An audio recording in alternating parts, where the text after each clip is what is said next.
savoir, quelle est la part de réalité et de légende dans la quête du Graal? C'est 100%. 100% des deux? Mhm. Ça veut dire que la légende est réalité. C'est ça. Qu'est-ce qui était en réalité la quête du Graal? La quête du Graal, c'est la recherche alchimique que font tous les humains qui essaient de rencontrer l'énergie christique qui a été conservée dans de la mémoire, soit dans le sang du Nazaréen, soit dans un cristal particulier, ou soit encore dans l'épée Excalibur, donc dans des métaux particuliers, dans le contexte planétaire. Cela veut dire que chaque fois que l'être humain essaie par des méthodes alchimiques, donc par des méthodes scientifiques, si l'on peut dire, c'est pas tout à fait la science que l'on connaît, mais n'empêche, par des méthodes qui ne proviennent pas de l'intérieur, donc ce ne sont pas des méthodes ésotériques, mais des méthodes exotériques, des méthodes qui proviennent de l'extérieur. Chaque fois qu'un humain essaie de rencontrer cette énergie christique, il va donc à la quête du Graal. C'est exactement comme si une personne recherche la pierre philosophale pour avoir l'immortalité. Au lieu de créer l'immortalité par l'intérieur, il essaie d'avoir quelque chose de l'extérieur qui pourrait la lui donner. C'est aussi une quête du Graal. Mais est-ce que c'est efficace? Ben, une quête du Graal, c'est une quête. Hein. Non, mais de l'extérieur, je parle. Est-ce que c'est efficace? Non. Ce que ça fait, le Graal, quand on trouve le Graal, tout ce que ça donne chez l'humain, c'est que ça lui permet d'avoir un soutien, d'avoir de l'aide. Ça lui permet d'avoir accès à de la mémoire de conscience. Ça lui donne l'opportunité d'avoir accès à de l'intelligence. Sauf que ça ne l'égoïse pas, ça ne change pas son ego. Ce qui fait que si l'humain est extrêmement égoïsé lorsqu'il rencontre ou lorsqu'il trouve le Graal, il aura accès à de l'intelligence, mais il ne saura pas quoi faire avec. Mais comment ça se fait que quelqu'un d'égoïsé peut avoir accès au Graal? Pour la simple raison que le Graal, c'est quelque chose à trouver. Quand tu le trouves, tu le trouves. Mais il n'y a pas des chemins, genre que si tu es anégoïsé, tu passes dedans, si tu es égoïsé, tu Il y a énormément de chemins comme cela, surtout depuis que l'Angleterre a perdu le Graal, sauf que la lance de Longinus, c'est une forme de Graal, parce qu'elle nécessairement, elle a touché le corps nazaréen, elle a touché de son sang. Elle est créée d'un métal qui, de même nature, ce métal argenté, de même nature que ce qui créait les côtés du manche de l'épée Excalibur. Lorsqu'une personne la trouve, il la trouve. Sauf que si on regarde la coupe même du Graal, ou si on regarde le cristal du Graal, ces deux phénomènes-là, ces deux choses-là, sont pas mal plus difficiles à trouver, pour la simple raison que là, effectivement, ceux qui les ont cachés, donc il y en a qui les ont trouvés, après les avoir trouvés, ils ont fait des conneries avec, ils les ont perdus parce qu'à un moment donné, ils meurent. D'autres personnes les ont trouvés. Parmi ces autres personnes, certaines étaient relativement intelligentes, donc pas trop égoïsées, plutôt suffisamment anégoïques, et elles ont caché ces parties du Graal dans des chemins initiatiques, ou dans des chemins piégés, c'est la même chose, de façon à ce que les animaux humains ne puissent pas la trouver. Sauf qu'il suffit d'un tremblement de terre, il suffit d'une éruption volcanique, il suffit d'une guerre majeure où les humains meurent lorsqu'ils s'en approchent, mais à la longue, les corps finissent par faire un pont, puis on peut encore retrouver des morceaux. Puis qui a créé les objets de la quête du Graal? Bon, il faut faire attention parce que si on regarde la coupe qui a servi à récupérer le sang du Nazaréen lorsque la lance de Longinus lui a transpercé le corps, la coupe elle-même, c'est une coupe qui ne vaut rien, c'est une coupe de bois, et elle a recueilli, la personne qui a recueilli le sang a rendu la coupe particulière. Bon, donc on n'a pas créé l'objet. Si on regarde la lance de Longinus, c'est un peu la même chose, quoiqu'elle a été forgée un peu après Excalibur, mais dans les mêmes temps. La pointe seulement. Le morceau de bois, qui est un morceau de bois d'olivier, est déjà très énergétiquement symbolique, c'est-à-dire que l'olivier a différentes capacités de canaliser de l'énergie. L'énergie minale surtout, et à l'époque, l'olivier avait aussi la capacité d'être un condensateur d'énergie christique, un peu comme l'huile d'olive peut encore le faire si on l'expose au soleil. Ça ramasse, ça condense de l'énergie solaire, et je connais un chimiste, entre autres, qui de temps en temps parlait d'une certaine huile qu'il avait faite, et plus souvent qu'autrement, l'huile qu'il donnait aux gens était de l'huile d'olive qui avait été exposée aux rayons solaires. L'avantage, c'est que l'huile d'olive exposée aux rayons solaires est capable d'arriver à près de la moitié aux trois quarts de l'huile qu'on pourrait avoir en faisant une grande œuvre. Donc, finalement, ça ne vaut pas la peine de perdre nécessairement des années à faire un travail, quand tu as juste à mettre un pot d'huile dehors.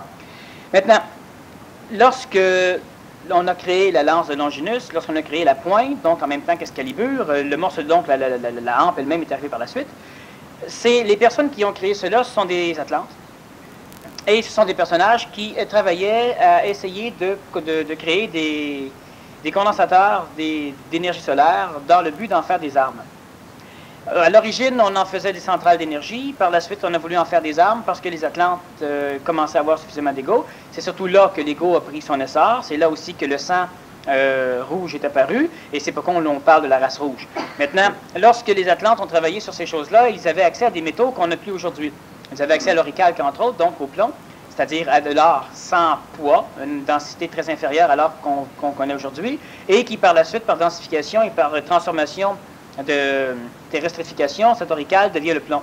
Ils avaient accès à différents métaux, dont l'un de ces métals a servi à fabriquer l'épée Excalibur, qui avait l'avantage de pouvoir condenser autour d'elle l'énergie supramentale que l'on retrouvait à l'époque à l'échelle de la planète. Autrement dit, Excalibur, comme la pointe de la lance de Longinus, le Graal maintenant, il y a d'autres constructions humaines qui ont été menées par des Melchisédek qui ont permis à l'humain de condenser de l'énergie christique. Il y a l'Arche d'Alliance, évidemment, et il y en a quelques autres. Ces outils servaient uniquement à préserver l'intégrité en termes de pureté de l'intelligence supramentale dans ces temps, dans des métaux et dans des matières, donc dans des objets qui pouvaient être transportés d'une nation à l'autre et qui pouvaient aussi servir, si un être humain était capable de contrôler sa puissance, à faire des choses. Ça veut dire quoi?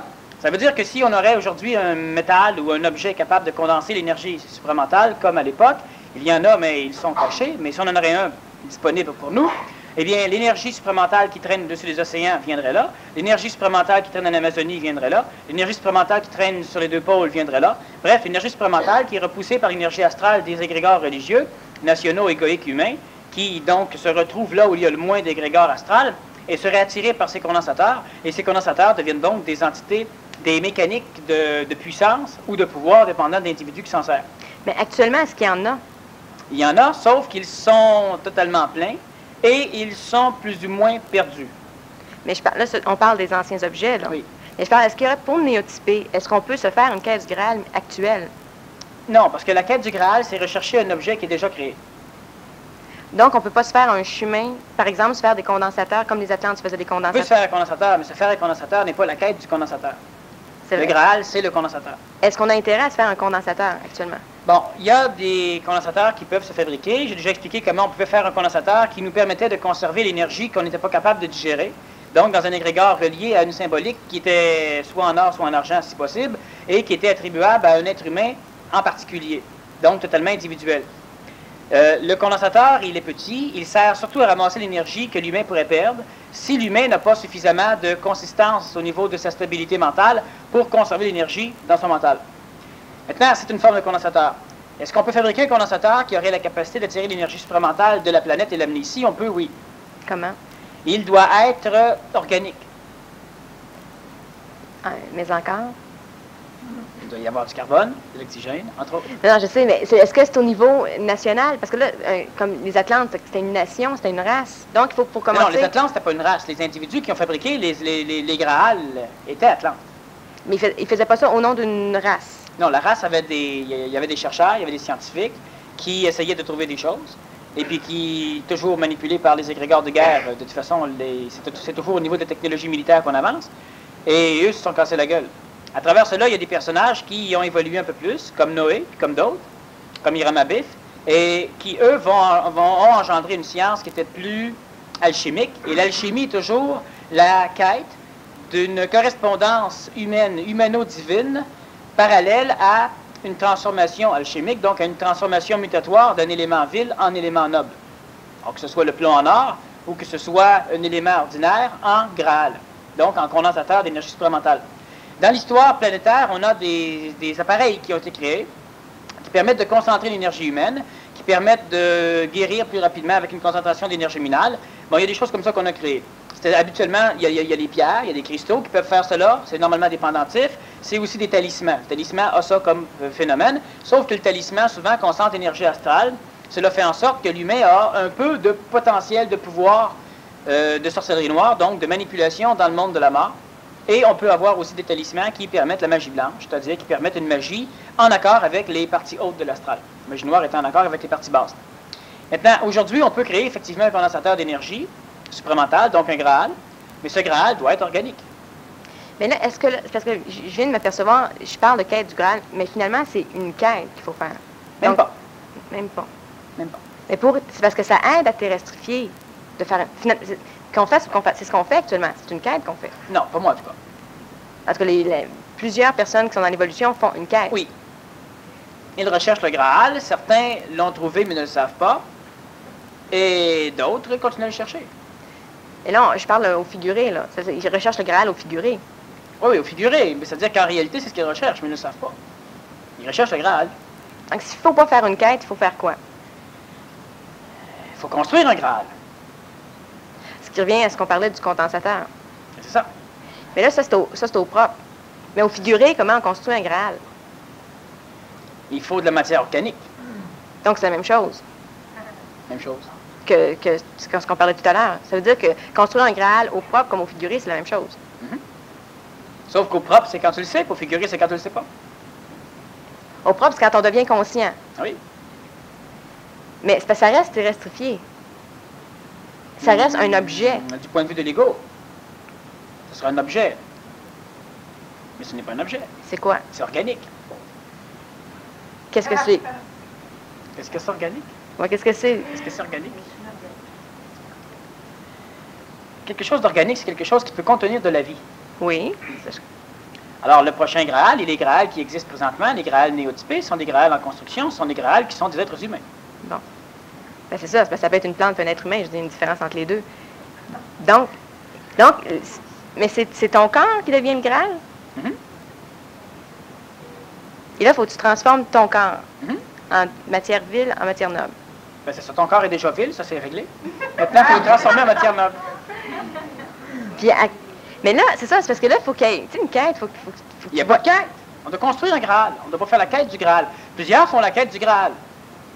Ben, ils vont finir par en trouver un Graal. Bon, puis qu'est-ce qu'ils vont trouver? Un être humain. En contact avec l'énergie supramentale, capable de condenser l'énergie supramentale, capable d'ajuster le rajusteur de pensée. Mais là, autrement dit, on l'a déjà, ça. Peut-être que vous l'avez déjà. Non, ça dépend pour qui, là. Mais Ça. Mais ça donne rien de se penser en quête si tu l'as déjà. La quête sert à rien, c'est ce que je dis. Bon, une fois que tu l'as. Oui. Bon, c'est ça. Mais ensuite, c'est quoi? Ben, il faut que tu deviennes un Graal. Bon, comment? En mutant. Oui, mais c'est ça, c'est parce que dans la quête du Graal. De la mutation. Oui. C'est parce que dans la quête du Graal, c'est que tu vas, tu cherches de quoi. Oui, pour l'ego, c'est plaisant. Il se casse la gueule, c'est méritoire, il souffre, il bat, puis il continue, puis il grimpe une montagne, il arrive en haut, puis c'est pas bonne. Et t'es à l'autre bout du pays, puis là, il redescend, son cheval crève en s'en allant, puis s'achète une automobile, puis une panne d'essence. Bon, ça, c'est la quête du Graal. Oui, je sais, mais c'est pas que c'est plaisant, sauf que c'est terrestrifié, c'est concret. Non, c'est terrestrifiant. Mais là, c'est parce que c'est pas concret. Qu'est-ce que c'est concret? Pour un aveugle, les couleurs, c'est pas du concret, donc ça n'existe pas. Mais il a raison, mais il a tort. Alors, quand tu parles de concret, c'est uniquement au niveau de l'ego. Mais il y a quand même des points de repère. La souffrance, pour la quête. Celui qui est en quête, ses points de repère sont la souffrance. Mais là, mettons, on change, on dit plus quête, on dit transformation en Graal. OK. Bon. Almutation. Almutation. Al veut dire Dieu. Bon, devenir Dieu. Allah, alchimie, c'est la chimie de Dieu. Almutation, la mutation pour devenir Dieu. Almutation. Bon, mais là, il peut y avoir des points de repère concrets dans l'almutation. Pourquoi? Bien, pour que ce soit, pour terrestrifier. Pourquoi? Pour que l'ego soit au courant que tu es en train d'almuter. Et plus l'ego est au courant, moins tu almutes. Non, mais pour être au courant, point. Être au courant, pourquoi être au courant? Parce que quand tu es au courant, tu es plus en mesure de... Non, quand tu es au courant, tu es plus sécurisé. Non, mais quand même, une conscience, là. La conscience, la vraie conscience, n'est jamais au courant. Bien, ça, c'est ça. Elle est le courant. Bien, donc, du point de vue de l'ego, est au courant. Non. Bon, pour un ego qui ne comprend rien, est au courant, puis elle ne l'est pas, puis elle niaise, puis elle joue, puis elle est intelligente, parce que l'ego, il décidera ce qu'il voudra. Mais du point de vue de la conscience, elle n'est pas au courant, elle est le courant. L'électricité, ça n'a pas besoin d'électricité pour être de l'électricité. Ça ne sait pas que c'est de l'électricité. Toi, par contre, si tu mets 2 fils dans ta bouche, tu sauras qu'il y a de l'électricité. Pourquoi? Parce que tu n'es pas de l'électricité. Ah, mais c'est parce qu'il y a quelque chose de... Il y a quelque chose que l'ego veut savoir. Ben oui, mais pas ou sinon, qu'est-ce qu'on fait assis ici? Ça n'a rien à voir. On n'est pas assis ici pour plaire à l'ego. Je comprends, Bon, mais... ben alors, pose pas de questions comme ça. Mais on peut être au courant, par exemple. L'ego peut être au courant, oui. Sauf que ce que l'ego recherche pour être au courant, c'est toujours des archétypes. Chaque fois que quelque chose de neuf arrive, ça met l'ego au courant. Combien de fois vous l'avez su, puis vous ne l'avez pas su? Hein? Tu en as su des choses que tu as fuies, que tu savais à peine que finalement tu ne savais pas. Mais que tu savais. C'est ça, mais moi je suis ici pour les savoir, c'est ça? Non. Non, mais ça donne de quoi de les savoir? Parce que si je les sais, je peux avancer. Non. Mais qu'est-ce que ça donne? Si tu les sais, tu fais avancer ton ego, c'est-à-dire que tu donnes de l'expérience à ton ego, puis l'ego a l'impression qu'il évolue. L'ego a l'impression que ça va mieux, qu'il contrôle plus. Il n'y a pas de libre arbitre, mais l'ego est sûr qu'il contrôle mieux maintenant qu'il le sait. Ça donne rien à l'être humain de le savoir. Donc, quoi, on s'en va... Mais quand tu sais tout, tu t'en vas... puis quand tu sais rien, ben, c'est la même chose. C'est pas évident, ça. Ben, c'est totalement évident. Sauf qu'il y a un ego qui se dit, ah ben gars, je suis tombé dans le trou parce qu'il y avait un trou, tu vois, maintenant, c'est bon, je le sache. Bon, parfait. La nuit, il se promène, bang, il y a un autre trou. Ah, ben, tu vois, il y a un trou là, c'est bon, je le sache. Comme il ne passe jamais dans le même chemin, finalement, ça sert à quoi de savoir? Non, dans ce sens-là, OK, mais dans le sens de clarifier l'information. Oui, mais clarifier l'information, il faudrait que tu clarifies la question. Bon, mais ça reste quand même du domaine de la clarification. Clarification? Oui. Je suis sûre que c'est dans le dictionnaire. Dans le sens clarisse? Clarification, dans le sens de clarifier. Non, je suis d'accord. Oui. Bon, ben c'est ça reste quand même qu'on clarifie la question ou la réponse. Ça reste du domaine de l'information. Ça reste du domaine de l'information, exact. Donc, ça reste donc du domaine de l'ego, de la forme. Ben c'est ça, mais si, ou sinon, on fait rien. Non. On n'a pas besoin de raison. L'information, la clarification, c'est la raison. La raison peut être émotive, la raison peut être mentale, cartésienne, elle peut être scientifique, elle peut être extraterrestre, elle peut être illusoire, elle peut être, bon, tout ce que tu voudras. Mais ça reste une raison. Alors, quand tu parles de clarifier, c'est de pouvoir se structurer les raisons à partir de la clarification. Mais vu que tu n'as pas de raison d'avancer, tu te poses la question, mais qu'est-ce qu'on fait ici? Non, moi, c'est pas ça. Parce que moi, c'est de savoir si... C'est d'être au courant de la réalité. Oui, tu es au courant de la réalité, mais cette réalité-là, tu ne veux rien savoir. Pourquoi? Parce que cette réalité-là ne s'adapte pas à ton ego. Bon, ton ego va être au courant d'une réalité qui ne fait pas partie de son monde. L'ego de tout le monde ici va être au courant d'une réalité qui ne fait pas partie de la conscience de l'ego. L'ego ne peut pas prendre conscience de cette réalité-là. L'ego, qu'est-ce qui se plaint? Ben oui, mais on devrait s'arranger pour... Ça sert à rien. Je vais te donner de l'essence pour que tu puisses découvrir qu'effectivement, ça brûle dans un moteur d'automobile. Bon, bois-en. Ben, c'est ça. Tu en bois tant que tu voudras, ça va rien que te tuer. Non, c'est ça, mais c'est justement pour ne pas en boire. Et pour ne pas en boire, tu n'as qu'à pas en boire. Ben, mais là, il faudrait que j'y goûte, que j'en boive pour avoir l'information, pour découvrir qu'il ne faut pas que j'en boive. Moi, c'est de savoir qu'est-ce que c'est, puis pas en boire. C'est dans ce sens-là. En fait, sur ton ego. Juste le fait de savoir ce que c'est, là, la seule façon de savoir ce que c'est pour toi, pour ton ego, c'est que tu boives de l'essence.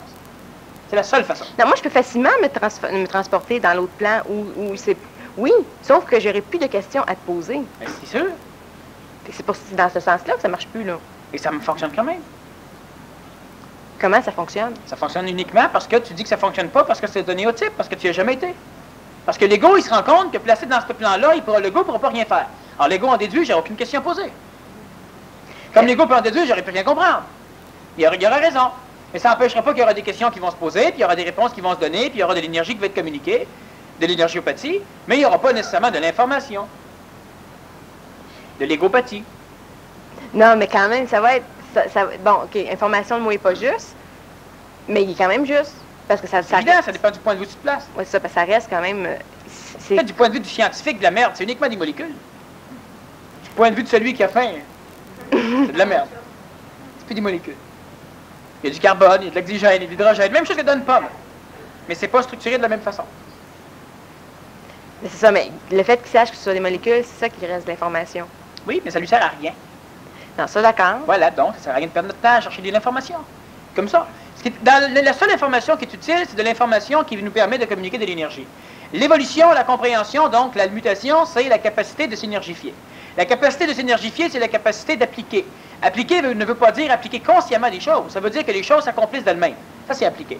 Quand l'individu est obligé de perdre du temps à contrôler, de perdre du temps à conscientiser astralement, donc psychologiquement, ou même mentalement, mais pas dans l'intelligence, quand l'individu est obligé de se dire « Ah, je ne dois pas courir. Ah, je ne dois pas m'énerver. Ah, je ne dois pas crier. Ah, je ne dois pas lui parler. Ah. » Ben, l'ego, l'humain est totalement de l'ego.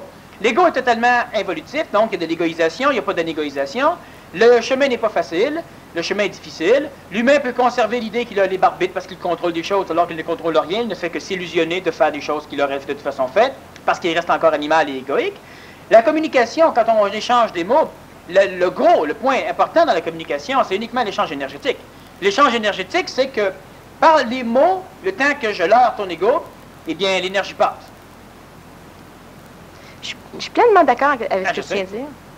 C'est ça, mais là, si on se place dans l'autre plan, là. Pas si on se place, plaçons. Bon, mais de toute façon, on est placé dans l'autre plan. Ah, c'est Ben, déjà bon, hein? Ben oui, mais... Le changement de conscience. Mais non, mais ça, de toute façon, moi, au départ, je suis comme ça. Oui. Bon, mais c'est ça, on se parle, là, c'est plus énergétique, mais c'est du point de vue de l'information, il y en a moins. C'est faux. Il y aura de l'énergie. OK, ça, c'est vrai. C'est juste ça qui est important. L'information devient un leurre. Plus l'humain va vouloir évoluer, plus l'humain va vouloir faciliter son évolution, son ascension, plus l'humain va vouloir faciliter son anégoïsation, plus l'humain va vouloir confirmer son énergification, plus il faudra qu'il devienne énergiopathe. Donc, il faudra que l'humain apprenne à... Ce n'est pas le langage des oiseaux, les oiseaux ne parlent pas cela, c'est un langage qui est extrêmement énergétique, et il faudra que l'humain parvienne à décoder, à écouter avec d'autres oreilles, à ramasser de l'énergie pour s'en faire une structure, donc pour faire de lui-même un Graal. Sauf que chaque fois que l'humain reçoit de l'énergie, s'il la décompose, pour en faire des mots, pour en faire de l'information, de façon à pouvoir stocker ça dans l'ego, pour que l'ego puisse se dire « Ah, j'ai appris », ben il n'y a pas d'énergification là-dedans, tout ce qu'il y a, c'est de l'égoïsation. Mais pour trouver des choses qui sont applicables, il faut que cette information-là descende. C'est applicable. Mais avant ça, on en parle. Non, c'est applicable. Pourquoi ce n'est pas applicable? Parce qu'on ne l'applique pas. Oui. Mais c'est applicable. Mais on ne l'applique pas. C'est tout. C'est parce que là, on aborde le terme de la transparence en même temps. Ah. Tu n'étais pas au courant. puis c'est parce que dans la transparence, du point de vue de l'ego, c'est facile de penser pour l'ego qui peut se faire avoir. Ce que l'humain doit commencer à faire et ce que vous devez commencer à faire, entre autres en tant qu'être humain, c'est de... Il y a un cheminement à suivre. C'est évident qu'une personne qui vient de faire le séminaire devra passer par certaines formes de cheminement, et même si j'explique qu'il ne devrait pas faire ça ou que certains doivent cesser de le faire, il y en a qui vont continuer à le faire. Bon. Pourquoi? Parce que leur cheminement n'est pas encore rendu à un point où ils peuvent énergétiquement comprendre ce que je dis. Donc, ils vont le comprendre par l'information. Par l'information, ils vont essayer de l'appliquer, mais ils vont essayer de l'appliquer soit égoïquement, donc astralement, soit mentalement, mais pas par de l'intelligence. L'intelligence, c'est ce qui descend les barrières, c'est ce qui permet la désinhibition, alors que l'ego, c'est ce qui permet la libération. Bon, l'humain ne peut pas discerner les deux tant que l'humain n'est pas capable d'avoir suffisamment d'intelligence dans son expression. Bon, la mutation, qu'est-ce que c'est? C'est lorsqu'un être humain applique. Mais lorsque l'être humain applique, c'est uniquement lorsque l'être humain en arrive à une souffrance totalement dépourvue de souffrance, qui fait en sorte que l'humain n'a plus le choix d'appliquer. Et pour que cela advienne, il faut absolument que vous cessiez de faire des communications sans arrêt avec vos égos. Ça veut dire quoi? Ça veut dire qu'à chaque fois qu'on a un problème, on dialogue avec lui. On doit cesser le dialogue avec l'ego. On peut instruire l'ego, on ne peut pas dialoguer avec l'ego. Et lui-même passe son temps à dialoguer avec son ego ou avec l'ego d'un autre. Bon. Il y a des personnes qui, au lieu de se servir de l'énergie qui se promène dans l'air, s'arrangent pour instruire quelqu'un d'autre. Bon, ils perdent encore leur temps, ils parlent avec l'ego d'un autre. Ou bien, ils essaient de dialoguer avec leur ego. Bon, oui, mais maudit, je suis tanné de mon ego, puis là, on fait des philosophies, puis on peut réécrire des livres tout plein là-dessus, qui vont servir plein de monde, pas vous. Et on doit cesser. Alors, quand on parle énergétiquement, à l'instant, regardez ceci. Quand on est astral, quand on est juste de l'ego, nécessairement, il y a un problème. À un moment donné, on grimpe un peu en haut de cela, puis on arrive au plan de l'intellect. L'intellect analyse logiquement. La logique est toujours une farce, parce que pour le musulman qui doit tuer pour aller au ciel, c'est logique de tuer. Expliquez-lui pas que c'est pas logique. Voyons donc, Christy. Le seul rôle de l'humain, c'est d'aller au ciel, il faut qu'il tue pour y aller, donc c'est logique. La logique, c'est le plan de l'intellect. L'intellect a une logique uniquement attribuée par les mémoires. Donc, votre logique est uniquement dépendante de ce que vous avez appris. De ce fait, votre logique est totalement une farce. Mais quand on arrive au niveau de l'intellect, donc de la logique, il y a plusieurs choses qui sont totalement logiques, et cette logique-là, elle est dangereuse. Pourquoi? Parce que la logique fait en sorte que ça devient immuable. C'est ce qui remplace la foi spirituelle. L'intellectuel est normalement un être borné, autant que va l'être celui qui a une foi ou une foi aveugle. C'est un être borné. Borné parce qu'il est totalement entouré de bornes et il ne peut pas aller ailleurs. Là, lorsque l'être humain arrive au plan mental, le mental fait de la logifération. La logifération, c'est le summum de la mécanique de réflexion logique. Mais le mental est lui aussi un être borné. Bon. Lorsque le mental essaie de communiquer des choses à l'ego, il essaie, en tant qu'ajusteur psychologique, de transformer son point de vue logique pour l'ego. Et là, ce qui arrive, c'est que le mental le mental étant nourri par l'ego, et il essaie de transformer la nourriture de l'ego pour l'ego, une autre partie de l'ego. Ce qui arrive, il arrive le cul-de-sac mental, c'est-à-dire qu'au niveau du mental, toutes les questions et les réponses qui sont données sont des réponses et des questions qui se court-circuitent. C'est-à-dire qu'on est rendu à un niveau d'énergisation où on doit obligatoirement, pour pouvoir comprendre encore mieux les mécaniques de sa vie, avoir accès à de l'information neuve.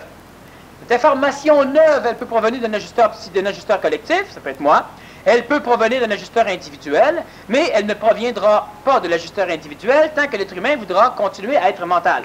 Autrement dit, chaque fois que l'ajusteur de pensée veut s'ouvrir, un ajusteur de pensée collectif, ça s'ouvre lorsqu'on lui pose des questions. Lorsqu'on a un ajusteur de pensée individuel qui doit s'ouvrir, le mental pose immédiatement la question, « Oui, mais j'ai aucune preuve que tu existes. » Et l'ajusteur répond, « Ben oui, mais je suis là. »« Ben oui, mais rien dit que c'est pas mon ego qui vient de répondre. » L'ego, il répond, « Ben oui, effectivement, c'est moi qui ai répondu, parce que les deux répondent en même temps. » Et là, il y a toute une panoplie de courts-circuits qui apparaissent, ce qui fait que l'être humain reste totalement dans une sphère où il ne peut pas aller plus haut. Il fait. Pour que l'humain puisse grimper un peu, on doit utopiser. Utopiser, ça veut dire intelligencer, mais intelligencer dans l'harmonie. Intelligencer avec du plan bouddhique. L'utopisation, c'est de l'intelligence bouddhique. On pourrait dire cela, c'est-à-dire que c'est le mélange entre le plan bouddhique et le plan de l'intelligence supramentale. L'intelligentiation, c'est une logique qui provient d'une conscience énergétique. Alors, lorsque je dis, oui, mais c'est logique qu'on doive tuer des animaux pour se nourrir, l'intelligentiation va vous dire, c'est stupide, donc c'est illogique qu'on doive tuer des animaux pour se nourrir.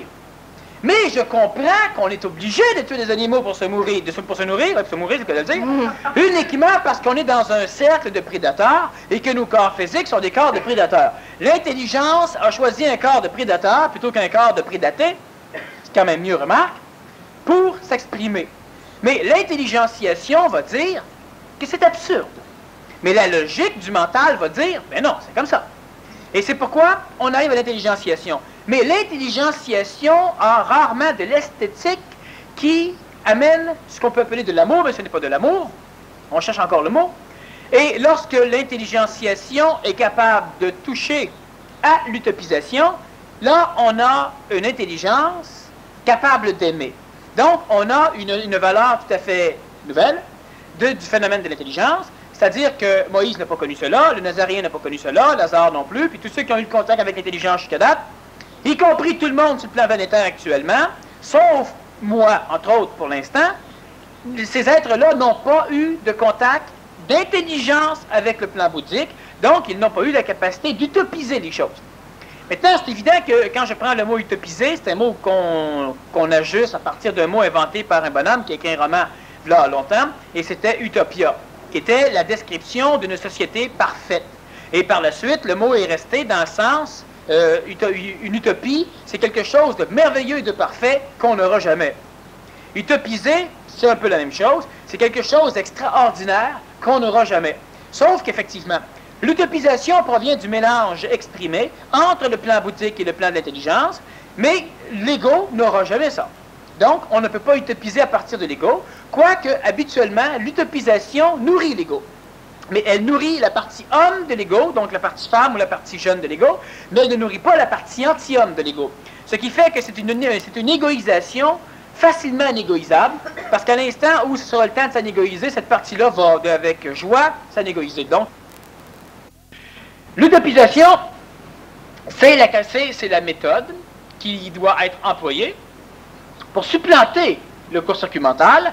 C'est la méthode qui doit être employée pour donner une valeur plus planétaire, non pas terrestrifiée, mais planétaire, de l'intelligentiation. Alors, que l'être humain qui veut avancer, l'être humain qui essaie d'accomplir, pourquoi il ne peut pas accomplir? Parce qu'il est toujours confronté entre deux feux. Il est confronté entre le feu de l'archétype, on l'a vu suffisamment, et le feu d'un néotype en train de naître. Le néotype, ça peut provenir de deux choses.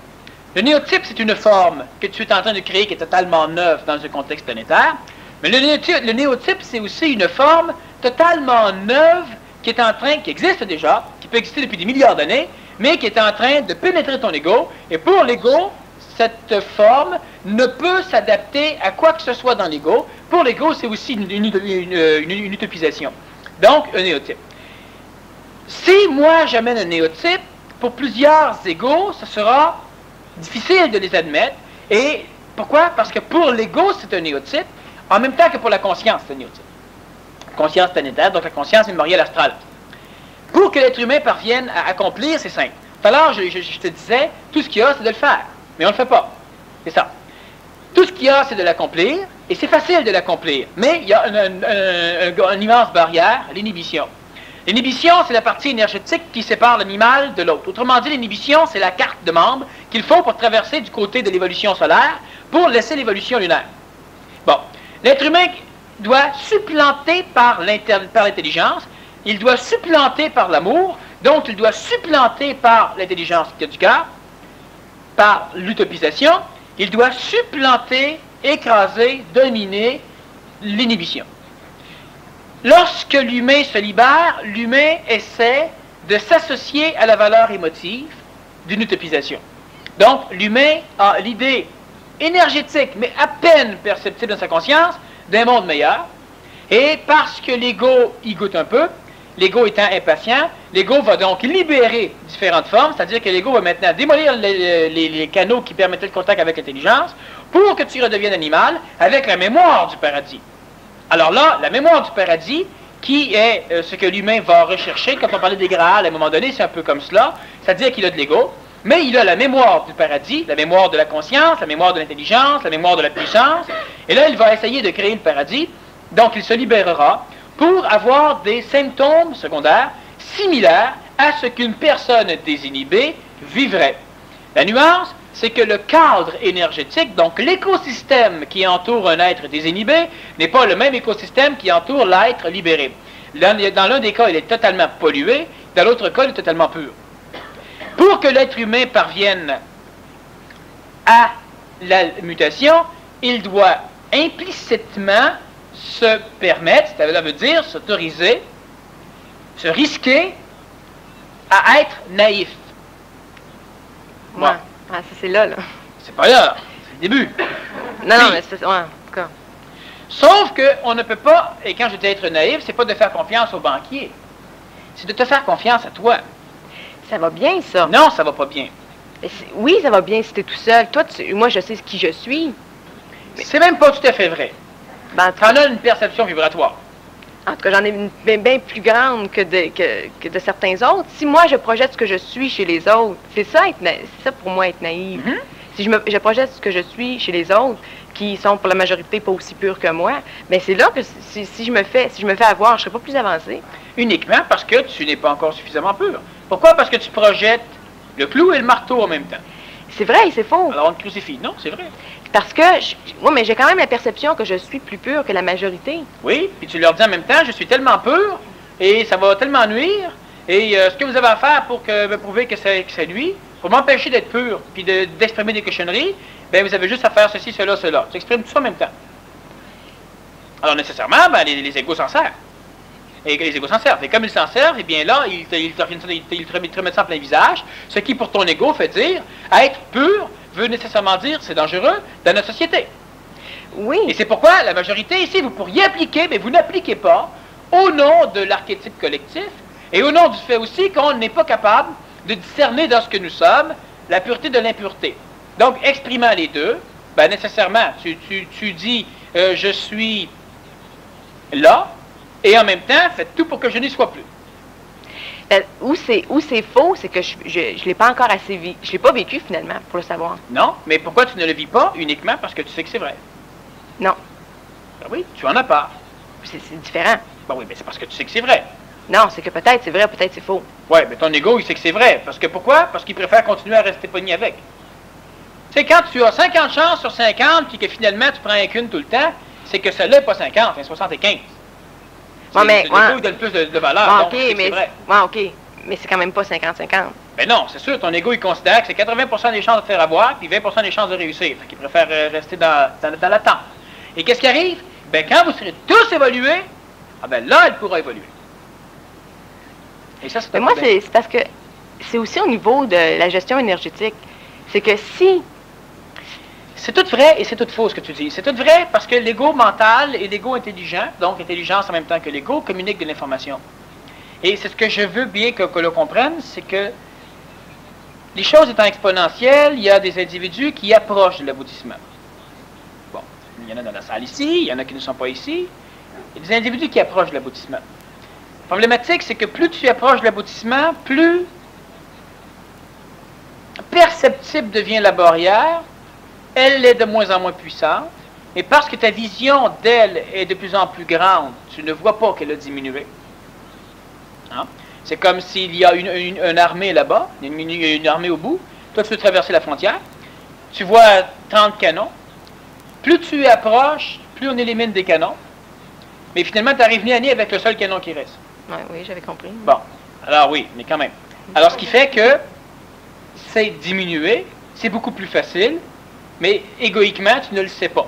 Mais si, bon, le canon, il y a Un instant. Oui. C'est qu'avant, tu te disais, faire le tour, j'en sortirai jamais. Il y a des canons, il y en a tout le tour.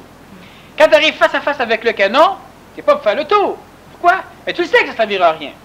Et c'est pourquoi l'humain a juste ça à faire, c'est réglé, mais l'humain ne le fait pas, parce que l'humain, il sait que ça ne servira à rien. Quand il était là-bas, il a vu qu'il y a plein de canons. Là, il a le nez rendu dans la gueule d'un seul canon, puis il vibre qu'il n'y en a pas d'autres. Mais pourquoi qu'il ne se tasse pas de bord pour continuer? Mais parce qu'il sait très bien que ça ne sert à rien. Parce qu'il l'aurait fait avant. Et s'il ne l'a pas fait avant, c'est que ça ne sert à rien. Mais toutes les choses ont changé. C'est comme l'éléphant. J'ai expliqué l'éléphant que quand tu veux le dresser, tu l'attaches avec une chaîne après un gros poteau de métal. Bon, 5 ans après, tu l'attaches avec une corde après un piquet. Mais il a déjà essayé de s'en aller. La chaîne ne se casse pas, le piquet n'arrache pas. Maintenant, c'est une corde et un clou. Mais il s'en va pas. Pourquoi? Parce qu'il sait, il a déjà essayé, ça ne marche pas. Mais là, il n'y a rien qu'à s'en aller, ça réussirait. Mais il ne le fait pas. Pourquoi? Parce qu'il le sait, que ça ne fonctionne pas. Alors, il a raison, ça ne fonctionne pas. La preuve, il reste là. Mais il n'y a rien qu'à le faire, mais il ne le fait pas. Mais il n'y a rien qu'à le faire. Non, mais du point de vue de l'ego, là, si tu vois quelqu'un en train d'allumer le canon, donc il y a des signaux. Raison de plus de tasser à côté. Oui, mais c'est ça, mais c'est... Ce que l'ego fait, il repart en courant. Mais c'est l'ego, là, étant donné que l'ego, lui, il lit la pureté ailleurs, il se dit, je ne saurais pas comment me tasser à côté. Tout le monde sait comment se tasser, sauf moi. C'est ça, parce que l'ego est un imbécile. Puis l'ego ne le sait pas, puis tous les autres ne le savent pas. C'est pas l'ego qui va décider. C'est pourquoi on doit finir par être un peu naïf, c'est-à-dire que égoïquement, on doit se faire confiance. Il n'y a pas de danger. Si vous devenez ce que vous pouvez être, il n'y aura pas de danger. Mais si vous devenez à moitié ce que vous pouvez être, avec la moitié de cochonnerie, bien là, vous nous donnez le marteau et les clous pour vous crucifier. Alors, nécessairement, il y a du danger. Parce que l'ego vibre ça, l'ego barre tout. Puis en même temps, il y a une souffrance qui naît à l'intérieur de soi. Parce que vibratoirement, on en cumule de l'énergie. Depuis le temps que certains individus sont là, il y en a de l'énergie. Le vase est presque plein.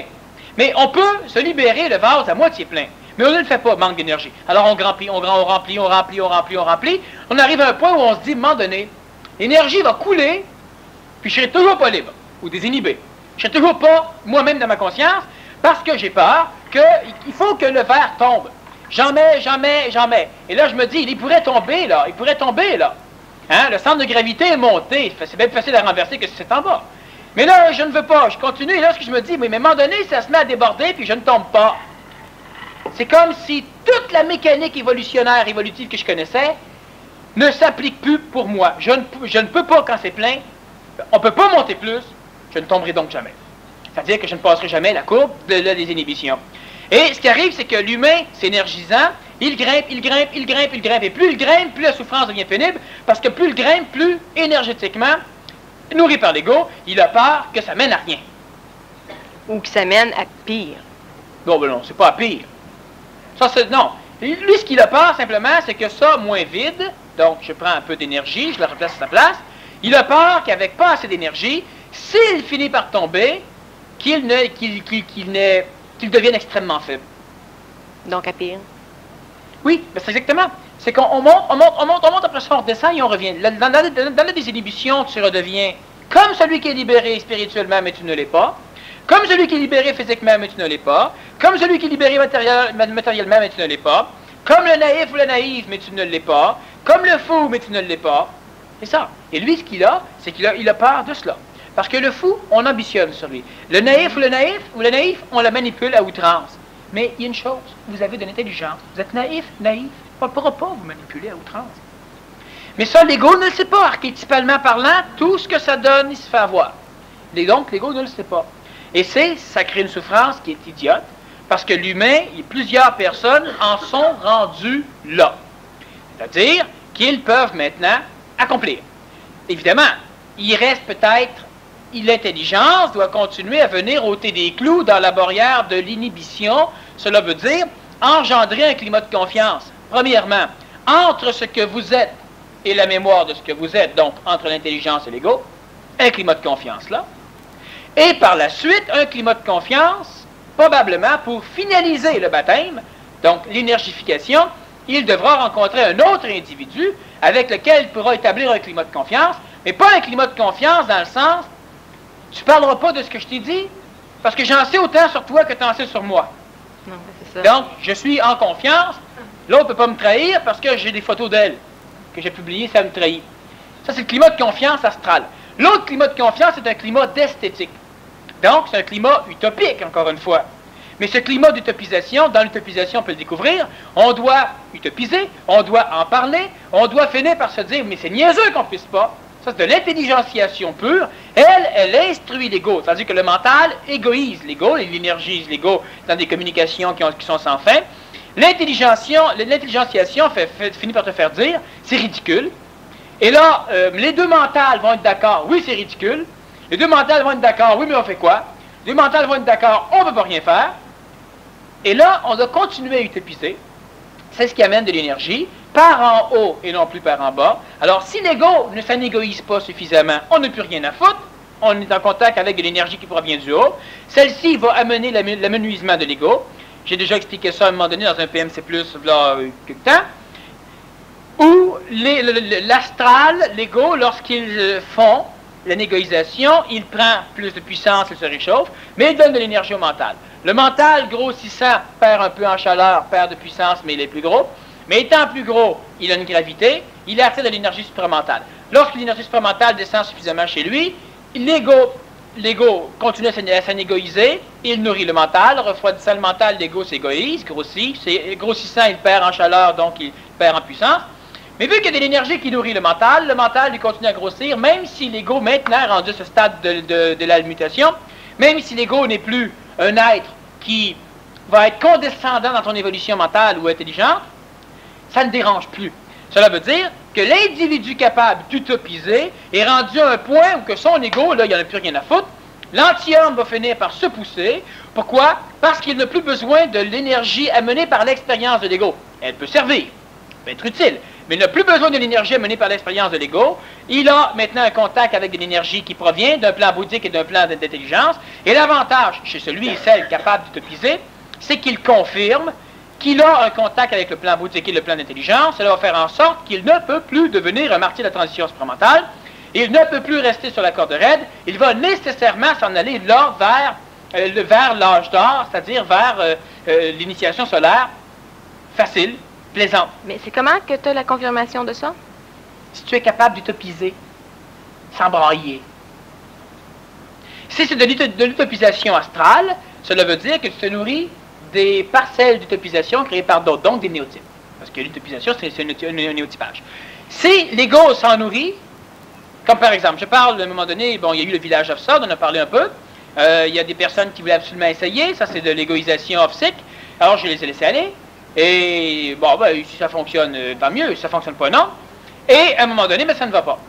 Sauf que les individus qui utopisent dans le village off-sod sont des individus qui se nourrissent de l'utopisation que j'ai amenée à un moment donné.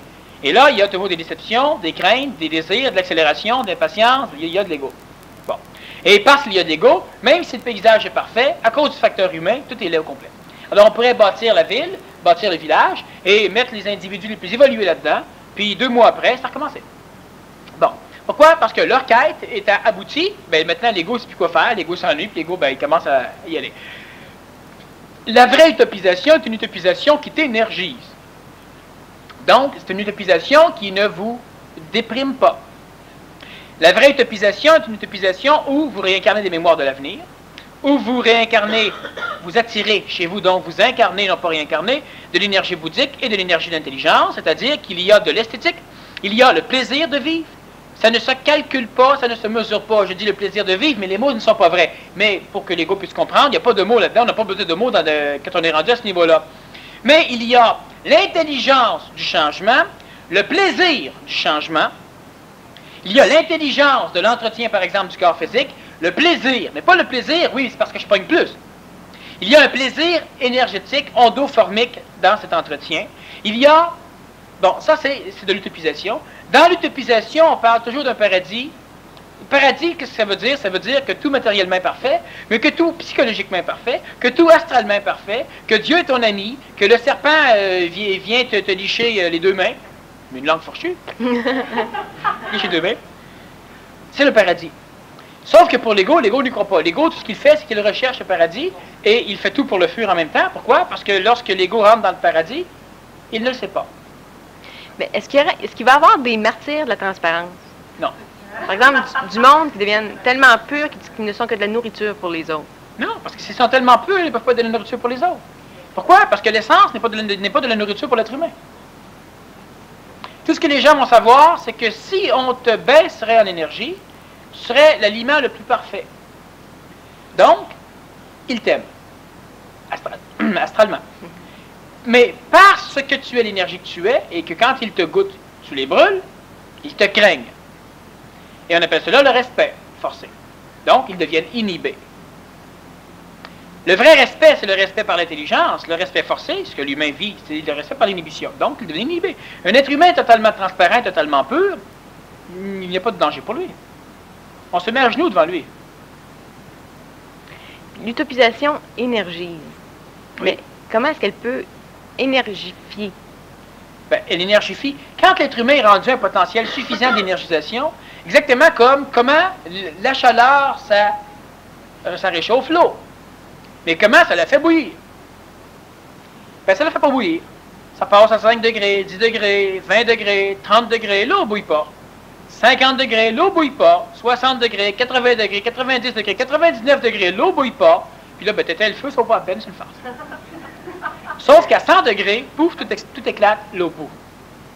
Alors, l'énergification, c'est la même chose. Il y a des parties de ton cerveau qui ont besoin d'une certaine dose d'énergie pour pouvoir muter. Alors, plus on l'énergise, plus on s'énergise, plus on cumule de l'énergie. Plus on en perd, moins on accumule, donc moins on en a. Sauf qu'il vient un moment donné où, à la longue, à la force de parler, de lire certaines choses, d'utopiser, donc de parler dans sa tête, on amène suffisamment d'énergie et subitement, pouf, de l'énergisation, tu arrives à l'énergification, donc création d'un corps énergie, et mutation, donc à la mutation par l'énergie de ton corps physique. Et là, il y a énergification. Et ça se fait simplement parce que si on cumule de l'énergie. Je te donne un exemple. Une personne qui...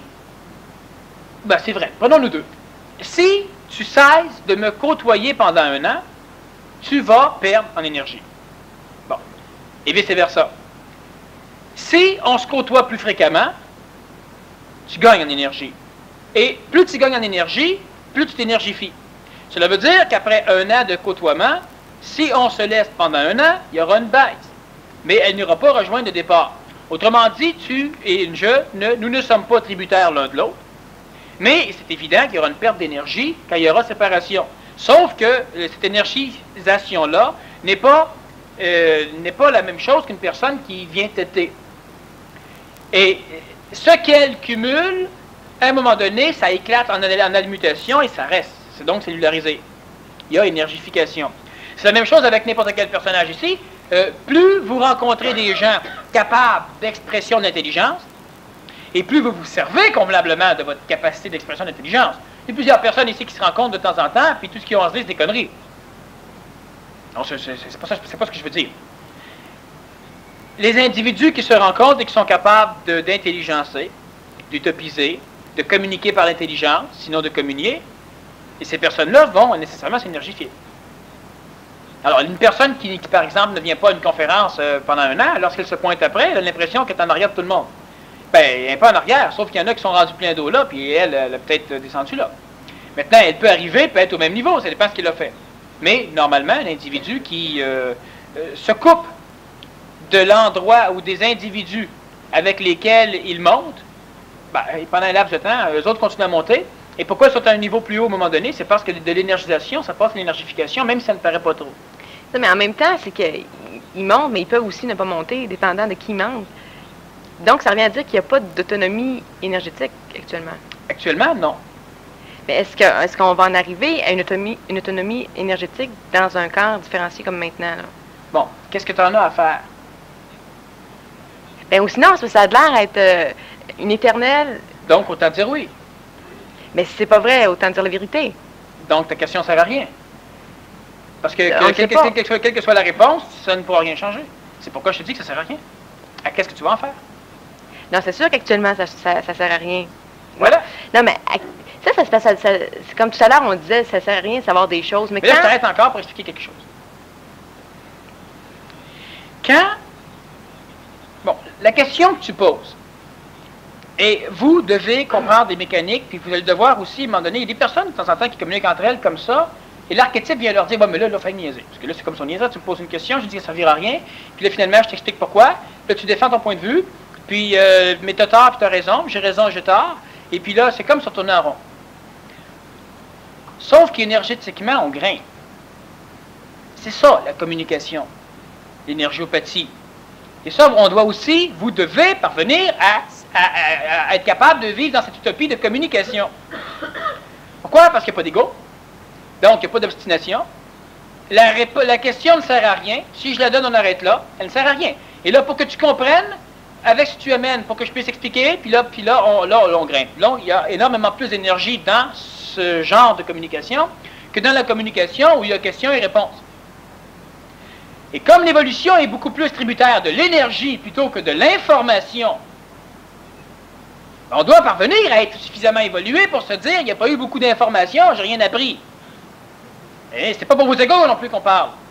Et plus ça va, plus on doit se payer le luxe d'aller chercher de l'énergie pour s'énergifier plutôt que de continuellement avoir uniquement d'informations au niveau de l'ego. Il y a eu suffisamment d'informations qui est communiquée. Même pour l'ego. Ça pilonne l'ego, ça permet à l'ego d'acquérir des substances qui vont lui permettre d'être manipulé en direction de l'intelligence. Mais il y en a besoin aussi d'énergie. Pas juste de l'information pour l'ego. C'est ça, quand on dit, souvent, on est dans cette ambiance-là, on a raison, on a tort, on a raison, on a tort, on sait pas. Moi, c'est là-dessus, quand je parle d'information, moi, dans mon vocabulaire, c'est là-dessus que je veux dire de clarifier ça. Oui, mais tu ne pourras pas le clarifier. Pourquoi? Parce que c'est pas clarifiable. Pas par la structure qui veut clarifier, pas par l'ego. Mais ça peut, c'est pas nécessairement de l'ego. Je vais te poser des questions. Es-tu absolument certaine d'être présente là, maintenant? Oui, mais je sais Voilà. ce que tu... Bon, OK. Donc, ça ne sert absolument à rien d'avoir une clarification. Là, tu as même un corps physique, tu as même plein de choses, mais encore là, tu peux douter. Oh, mais c'est ça que je veux clarifier. Mais tu ne pourras pas le clarifier. Pourquoi? Parce que présentement, tu es pris entre la conscience de l'ego et la conscience de l'intelligence. Ben, les deux, là, ta clarification, ça serait, est-ce que je peux fusionner les deux? Non. Tu seras toujours prise avec, je le sais, mais je ne sais pas, Mais là, ça piétine. Ça piétine pas. Mais à chaque pas, on avance, on marche, puis c'est toujours comme ça. Et oui. Je sais Tant pas. que tu auras de l'ego, ça va donner ça. À cause de l'ego. Ouais, mais quand on n'aura plus d'ego, on va s'en foutre. Mais oui. Mais ça va être encore ça. Non. Mais ça va être quoi? On va le savoir. C'est comme de dire, c'est comme, non. À quoi ça te sert de savoir si un champignon est toxique ou non entre deux champignons? Présentement. Là, actuellement, ça ne me sert pas. Non, mais si tu aurais faim, là, tu serais prêt à manger un champignon plutôt que l'autre, à quoi ça te servirait de savoir lequel est toxique, lequel ne l'est pas? Ben, c'est ça, de pas mourir, de Ça pas serait m'intoxiquer. utile. Oui, ça serait Parfait. utile. Quand tu vas te passer l'autre bord, il va y avoir que des champignons comestibles. Alors, à quoi ça va te savoir de pouvoir discerner entre toxique et comestible, alors que de toute façon, il y a juste du comestible? Oh, mais ça là, c'est Bon, très clair. mais tu vas dire, ben oui, mais on ne saura pas plus, ça va être la même affaire. Ça va être la Non. même affaire, tu ne pourras pas discerner. Tu n'auras pas besoin de discerner. Tandis que présentement, tu ne peux pas discerner. Tu te casses la gueule parce que tu ne peux pas discerner.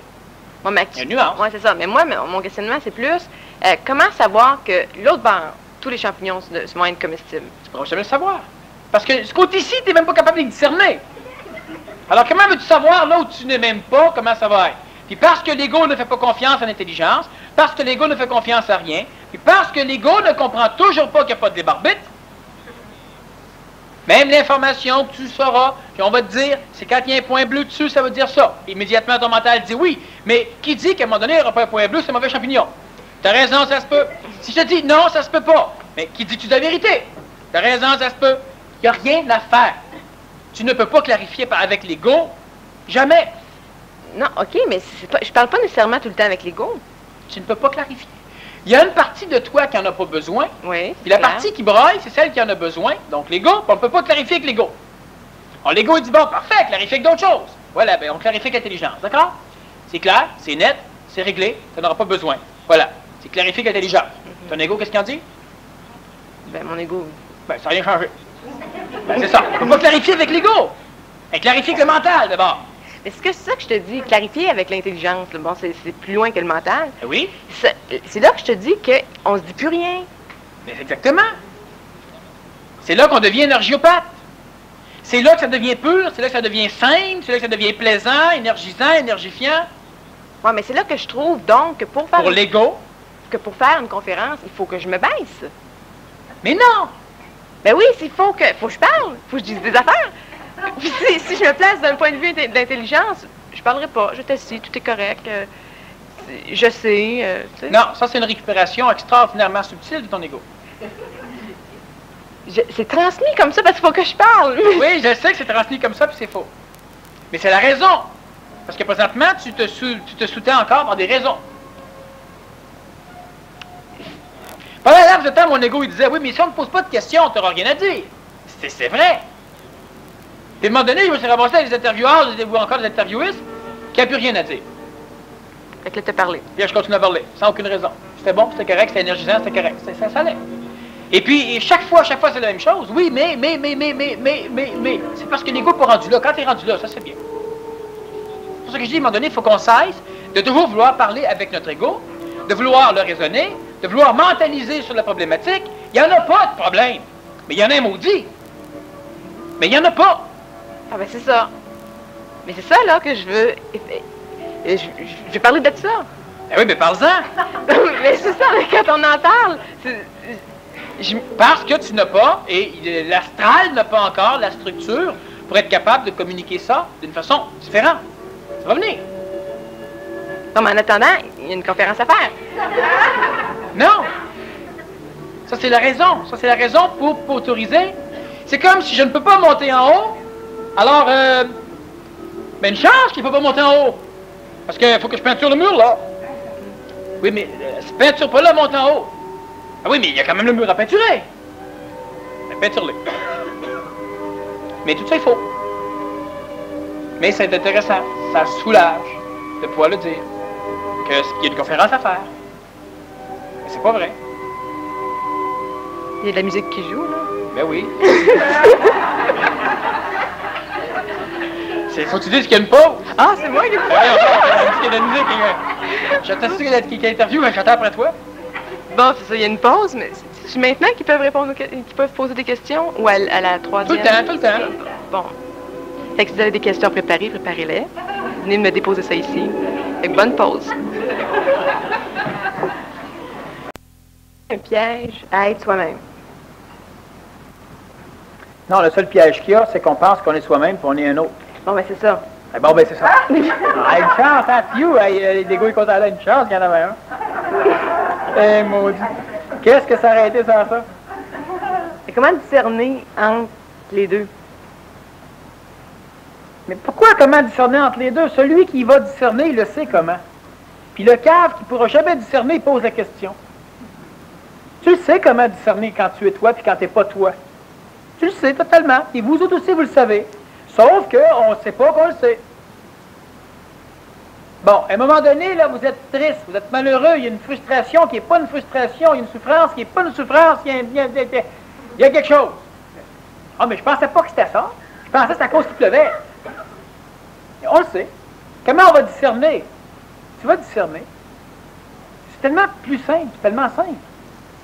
Quand tu me poses des questions, ce qui arrive avec où ça m'embête pas, c'est que j'ai plus le goût de niaiser les réponses. Alors, je réponds plus simplement, plus véridiquement, plus directement, plus réellement, et nécessairement pour les égos, ça devient un peu plus compliqué. Si on vérifie, moi, ce qui m'arrangerait pour répondre à tes questions, aux questions de ton ego, aux questions de l'ego des autres, ça serait de répondre, voilà, c'est ça. Il n'y a pas de mots, mais comme ça. Parce que sinon, on en arrive à un point où il y a des choses qui sont facilement accessibles, mais pas compréhensibles. Il faut comprendre avant de le faire. C'est vrai qu'il faut apprendre, ça structure l'ego. Quand l'ego est suffisamment structuré, on doit comprendre, ça attire une conscience supramentale, ça développe le plan de la logique, ça développe le plan du mental. À un moment donné, il faut appliquer, il faut accomplir. Mais pour accomplir, tu n'as pas besoin de tout comprendre. Tu digères, tu ne comprends pas, mais tu digères. S'il faut que tu ne digères pas tant que tu n'as pas compris, c'est là que les problèmes commencent. Alors, des choses comme ça. Mais de parler de comment on traverse. Oui. Ça, on peut en parler. Oui, parce que ça, ce qu'on fait, c'est qu'on ôte des clous à travers la barrière d'inhibition. Ce qu'on doit comprendre, c'est que le mur de l'inhibition, c'est transparent. Donc, on le découvre uniquement quand on a le nez planté dedans. Mais le jeu de l'ego, c'est de faire en sorte que tu ne découvres pas la barrière de l'inhibition pour ne pas que l'intelligence commence à travailler pour l'abaisser. Donc, ce que l'ego fait, c'est qu'il commence à la colorer. Je ne peux pas faire cela parce qu'il y a trop d'hommes dans la salle. Les hommes sortent tous. Ah ben là, je peux pas plus, ces niaiseux sont tous sortis, tu sais, c'est con, c'est comme si là, on avait forcé tout le monde à sortir à cause de moi. C'est ça qu'on a fait. Bon, vas-y. Ah oui, mais c'est ça. Tu es né dans une inhibition, tu ne le vois pas, tu ne veux pas le voir parce que l'ego vient là. Quand l'ego plante des clous, c'est quand l'ego accrédite des raisons. Alors, les raisons accréditées, c'est quoi? Ben oui, mais moi, je suis une femme, je ne peux pas faire ça. Si je serais un homme, ce serait mieux. Là, tu as planté un clou. Tu es une menteuse, c'est pas vrai, c'est faux, mais tu as planté un clou. Autrement dit, si tu ne pourras pas te désinhiber tant que tu n'auras pas retiré le clou. Retirer le clou, ça veut dire quoi? Ça veut dire quand tu n'auras pas confirmé, accepté que ce que tu viens de donner comme raison est faux. C'est pas ça, t'inhiber. Mais pourquoi c'est un clou? Pourquoi? Parce qu'avant de se désinhiber, on va essayer de régler le problème. Bon, mais je vais peut-être me transformer hormonalement pour devenir un homme. Mais tout le temps que tu fais pour régler ce problème-là, tu niaises. Mettons que vous êtes devenu dans un corps d'homme. Mais là, le clou plus là. Là, t'es un homme. Tu ne peux pas plus. Mais c'est ça. Il faut qu'on, par l'intelligence, qu'on parvienne à ôter les clous avant. Pas, donc ça sert à rien de toujours vouloir régler tous les problèmes. Il n'y a pas de problème. C'est à cause des Russes, c'est à cause de la pollution, c'est à cause de mes ans, c'est à cause de mes vies antérieures, c'est à cause de ma jeunesse, c'est à cause de ma mère, c'est à cause de la religion. C'est toujours à cause de quelque chose. C'est juste des clous qu'on vient planter. Puis en même temps, ça occupe notre évolution, ça occupe notre énergie. C'est tout faux. C'est tout vrai du point de vue de l'ego, mais c'est tout faux. Alors, ôte les clous, ça veut dire commence par l'intelligence, bien expliquer à l'ego qu'il n'y a pas de problème, il n'y a pas de raison, il y a une inhibition, il y a un mur, puis c'est pas à cause de ça, c'est pas à cause de ça, c'est pas à cause de ça, c'est comme ça. Tu n'avances pas plus. Et l'ego dit oui, mais pourquoi je ne suis pas capable d'avoir une raison? Il y a l'inhibition. Laisse faire, tout ce qui fait partie de l'inhibition ou des raisons de l'inhibition ne sont pas compréhensibles par l'ego. Donc, ça ne sert à rien. Parce que l'ego veut comprendre, inventons-en des raisons. Mais c'est encore des coups qu'on vient planter là-dedans. Et là, ça permet de structurer une évolution. Ça permet de vous structurer un cheminement pour ôter les clous, puis en même temps, on vous donnera de l'information pour en mettre d'autres. Alors que tout ce qu'on a à faire, en attendant, c'est intéressant, c'est-à-dire que ça occupe l'ego pendant qu'on remplit de l'énergie. Mais on en arrive à un point où on peut atteindre ce que j'appelle moi le processus du miracle. Bon, ça veut dire que tout peut subitement se transformer radicalement et rapidement. Un individu extrêmement pauvre peut devenir extrêmement riche en 2 heures par le processus du miracle. Pourquoi le processus du miracle? Du vu de l'animal humain. Mais en réalité, c'est simplement des lois totalement aussi rigides que les lois de l'homme du poisson, de l'ère du poisson, qui s'appliquent à l'ère nouvelle. Pour l'homme du poisson, la femme du poisson, c'est le processus du miracle. Une cure, une guérison, transformation corporelle, rajeunissement ou vieillissement, tout ça, ça fait partie du processus du miracle. Alors, on en arrive à un moment donné où on est plein d'énergie, puis là, il ne faut pas grand-chose. Et ça fait souffrir certains égos parce qu'ils sentent qu'ils sont là, mais qu'ils ne peuvent rien faire. Mais c'est ça. Ils sont rendus à une épuration totale des barrières de l'ego, puis ils ont le nez collé à l'inhibition. Oui, mais c'est niaiseux, tout ça pour en arriver là. Ben oui, c'est ça. Tout ça pour en arriver là où tu devrais être. Maintenant, il faut que tu baisses l'inhibition. L'ego, il trouve que ça con. J'ai tout éliminé les problèmes, me rendre compte qu'il n'y en a plus, puis que je ne fais pas plus. L'inhibition est transparente. Il y en a un problème, tu ne le vois plus. Et l'ego dit, tout ça pour rien. Parce qu'il ne voit plus du tout ce qu'il y a à faire. Il n'y a plus rien à faire. Effectivement, pour plusieurs d'entre vous, vous n'avez plus rien à faire. Fait que tout ça pour arriver là où on ne peut plus rien faire. C'est vrai. Maintenant, c'est l'intelligence qui devra commencer à travailler. La vôtre, la tienne. Elle doit commencer à baisser la barrière. L'ego, plus rien à faire. Tout ce que l'ego voudra entreprendre, ça ne sert à rien. C'est planter des clous, ôter des clous, colorer, décolorer. C'est l'intelligence, maintenant, qui fait bouger. Puis maintenant, c'est ça, l'intelligence, mais comment? Ça avec, tu le sais. Oh, mais quand même si je sais, comment? Oui. Ah non, mais vous autres aussi, vous le savez autant qu'elle. En le faisant. Donc, on parle plus à ce stade-là. Ben oui, si c'est à parler que tu parles. Pourquoi on parle plus? On parle intelligemment. On marche intelligemment, on mange intelligemment, on vit intelligemment, on dort intelligemment. Ça va, mais c'est parce que ça baisse de tout seul, finalement. Ben, pas tout seul, parce que tu laisses l'intelligence descendre. Quand l'intelligence descend, la barrière descend. Mais c'est quoi le phénomène d'attente? Parce qu'on fait rien. Mais est-ce que c'est un leurre ou si... C'est pas un leurre, c'est parce qu'on fait rien. Quand tu vis le phénomène de l'attente, quand on est rendu là à vivre le phénomène de l'attente, où tu as l'impression qu'on te niaise, ou que tu niaises, c'est uniquement parce que tu es rendu en plein là où c'est le temps quand tu le fais. Avant, tu le ferais quand c'était pour être le temps. Quand tu es rendu dans le phénomène là où ce que ça niaise, puis tu le vibres, tu as l'impression que ça foire, ben là, c'est parce que tu es rendu où tout ce que tu as à faire, c'est de le faire. Fais-le. Comment? Fais-le. Puis là, on revient. Comment? Fais-le. L'ego veut savoir comment il doit le faire. Vos égos veulent savoir comment être meilleur, comment... C'est bien simple. C'est comme si je vous dis, venez parler en avant. Oui, mais qu'est-ce que je vais dire? Viens en avant, puis parle. Oui, mais je n'ai rien à dire. C'est pas à l'ego que je parle. Viens en avant, toi, puis parle. Mais oui, mais c'est l'ego qui répond. Mais viens en avant, puis tu parleras. Puis si tu n'as rien à dire, tu n'iras rien, tu iras t'asseoir. Oui, mais ça va être niaiseux. Torieux. C'est ça qui est la complication. Puis tout ça est faux. Puis ça va être parfait. Parce que ça, c'en est une loi, là, que maintenant, quand tu vas le faire, ça va être le temps. C'est quoi les autres lois? Les autres lois, c'est la transparence. Hein? Les autres lois, c'est l'intelligentiation, ce qui amène un paquet de lois. L'individu ne doit pas travailler à outrance. L'individu doit assister aux conférences que je fais quand j'en parle. J'en ai parlé, j'en ai amené une vingtaine de lois à un moment donné. Il y a plusieurs mécaniques, et la plus importante, c'est la transparence. Après ça, tu en as plusieurs autres, ne pas t'attacher à aucun résultat. Mais que tu fais des résultats dans l'évolution, des résultats dans n'importe quoi. Puis là, il y a des... Pourquoi? Ben, c'est l'ego. L'ego s'attache à des résultats. L'ego veut avoir ceci, l'ego veut avoir cela, on n'a rien à foutre.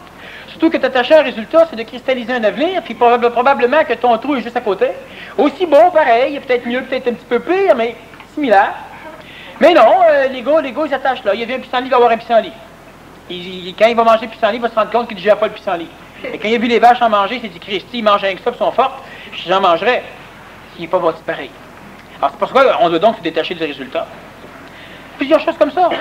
On doit laisser les choses aller. On doit vivre, comme j'explique au PMC+, comme si on n'avait pas de libre arbitre. Mais est-ce que là, on commence...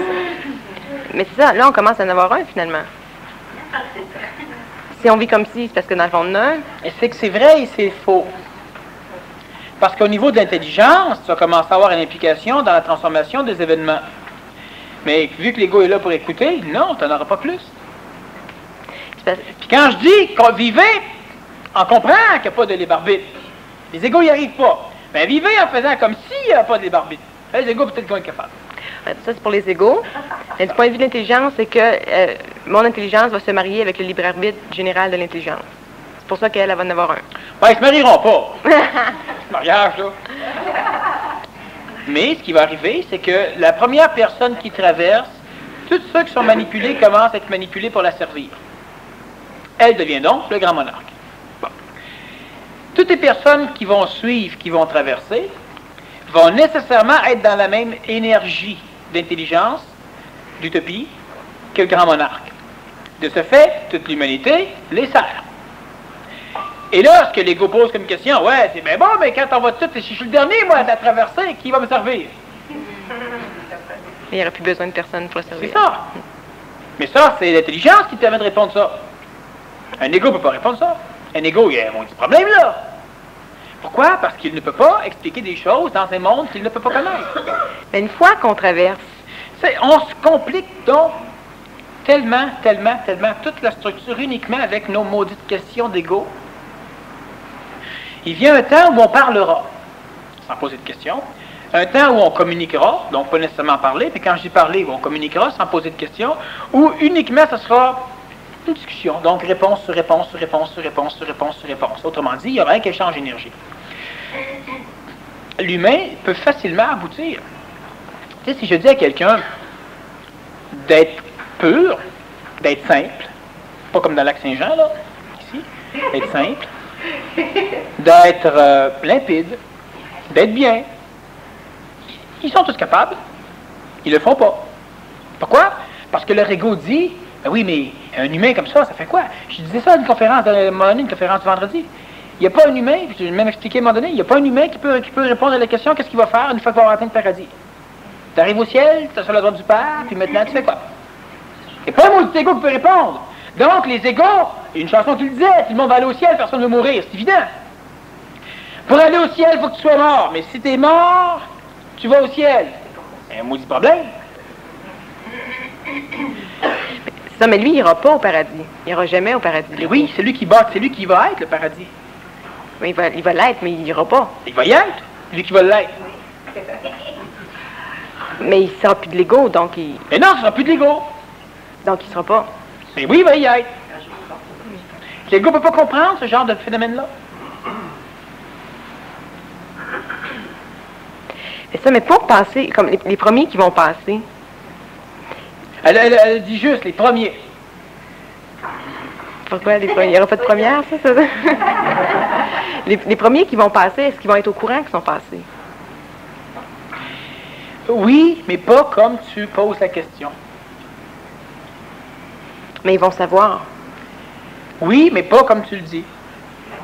Puis un peu comme tu le dis. Puis, une fois qu'ils sont passés, est-ce qu'ils ont accès à... Est-ce que leur monde s'élargit? Ah oui. Mais en réalité, non. Mais, donc, c'est la Terre, c'est chez eux, Oui, puis ils ont des chalets ailleurs. c'est ça. Mais leurs chalets sont comme leur maison. Ça veut dire que c'est pas des chalets, C'est ça. c'est deux maisons. C'est des maisons. Puis, est-ce qu'ils voyagent à Pas nécessaire. Ils sont à la même place en même temps. Ils sont déjà là. Puis, est-ce qu'avant de traverser, ils sont déjà là? Et c'est pour ça que je te dis que leur monde s'élargit, mais il s'élargit pas. Mais c'est ça, pourquoi ils sont pas... Parce que c'est la vision de l'ego qui fait qu'on ne voit pas la largeur du monde. C'est que notre monde ne s'élargira pas, mais la vision qu'on en aura va s'élargir. Mais pas le monde, tout est correct, tout est convenable. Oui. Mais l'humain ne se sert de rien. L'humain a même l'intelligence, puis il ne l'applique pas, il ne l'exprime pas, il ne bouge pas. Combien de fois, c'est à cause de l'inhibition, je comprends l'idée, mais on doit ne pas mettre de raison astrale. Combien de fois tu viens pour faire quelque chose, puis il n'y a rien à faire, ça ne bouge pas. Bon. Tu ne peux pas parler, ou tu ne peux pas te lever, ou tu ne peux pas y aller, ou tu ne peux... Fini. Bon. Mais c'est ça. Ça, c'est l'inhibition. Alors, il faut qu'on cesse, qu'on purifie l'inhibition, c'est-à-dire qu'on cesse de mettre des raisons de l'ego là-dessus. Elle provient de l'intelligence. C'est la dernière marche que l'animal doit monter pour parvenir à l'intelligence. À se focaliser sur lui-même, à se centrer dans son intelligence, dans son esprit. Sauf que cette marche-là, l'ego la colore au complet, donc il la rend gluante. Tu te casses la gueule dessus. La marche te fait mal. Ben, nettoie-la. Comment la nettoyer? Instantanément, elle est propre, si tu cesses de salir. Pourquoi? Parce que l'intelligence la nettoie au fur et à mesure que tu la salis. Vu que tu la salis régulièrement et sans arrêt, toujours sale. Mais ça fait partie du processus du miracle. Tu sais, c'est propre. Tu as un doute, c'est sale. Et ça demande une subtilité cérébrale, une subtilité neuronique, mais ça demande surtout une subtilité au niveau énergétique. La majorité de ce que je dis depuis quelque temps se comprend uniquement dans la vibration, ça ne se comprend pas dans le système neuronique. C'est pour ça que l'ego est informé. C'est comme s'il y avait quelque chose de mousseux, peut-être beau, peut-être pas beau, mais d'énergétique. Puis l'ego n'arrive pas à s'accaparer la chose, mais elle est là. La compréhension, elle est vibratoire. Elle est énergiopathique. Ben, toute la simplicité de la mécanique devient énergopathique. L'individu est rendu à un point où, là, maintenant, il doit simplement passer de l'autre côté. Passer de l'autre côté, c'est très facile. Tu n'as qu'à le faire. Mais il y a un grand mur de 800 pieds de haut, 1000 d'épais, totalement transparent, que tu ne peux pas sentir avec ta main, que tu ne peux pas voir, ni toucher, ni goûter, ni rien. Tout ce qu'il y a, c'est que tu découvres avec ce mur que tu ne bouges pas. Mais ça, et le mur... C'est ça, mais le seul processus, c'est que le mur fond. Non, qui fond ou qui descend, d'accord. Tu ne contournes pas, tu ne sautes pas par-dessus, il fond. La seule façon qu'il fonde, c'est que la chaleur monte en haut, ou que le poids d'intelligence le baisse, mais c'est l'intelligence qui va le bouger. Tu, rendu là, n'as plus rien à faire en tant qu'égaux. Tu ne peux plus prier pour que ça bouge. Tu es rendu collé dessus. Quand le mental essaie juste de faire de la légifération astrale, ça nuit. Pourquoi? Parce qu'on met des clous dans le mur. Après ça, on va ôter les clous que dans le mur. Alors qu'instantanément, les clous sont plus là, puis instantanément, le mur est baissé. Si tu es suffisamment intelligent. Quand on parle de transparence, ça veut dire que tu es suffisamment transparente pour que l'énergie d'intelligence s'exprime sans coloration, sans réfraction, sans déformation, pas à travers toi. Et c'est réglé. Mais ça veut dire qu'on est déjà rendu. Mais c'est évident, c'est phénoménal. Oui. Oui. Ça veut dire que... Mais pas ton ego. Donc, pas la matière. Fait que c'est pour ça que tout à l'heure, je disais que j'étais ici puis que j'étais pas ici. Eh, c'est évident. Mais donc, ceux qui sont le grand monarque le sont déjà. C'est le cas de le dire. Mais les autres, ils sont pas au courant que les autres les servent ou c'est... Non, tout le monde l'est. C'est une question de temps, pas une question de temps. Dans la fonction, ça veut dire qu'ils accomplissent déjà leur fonction? Oui.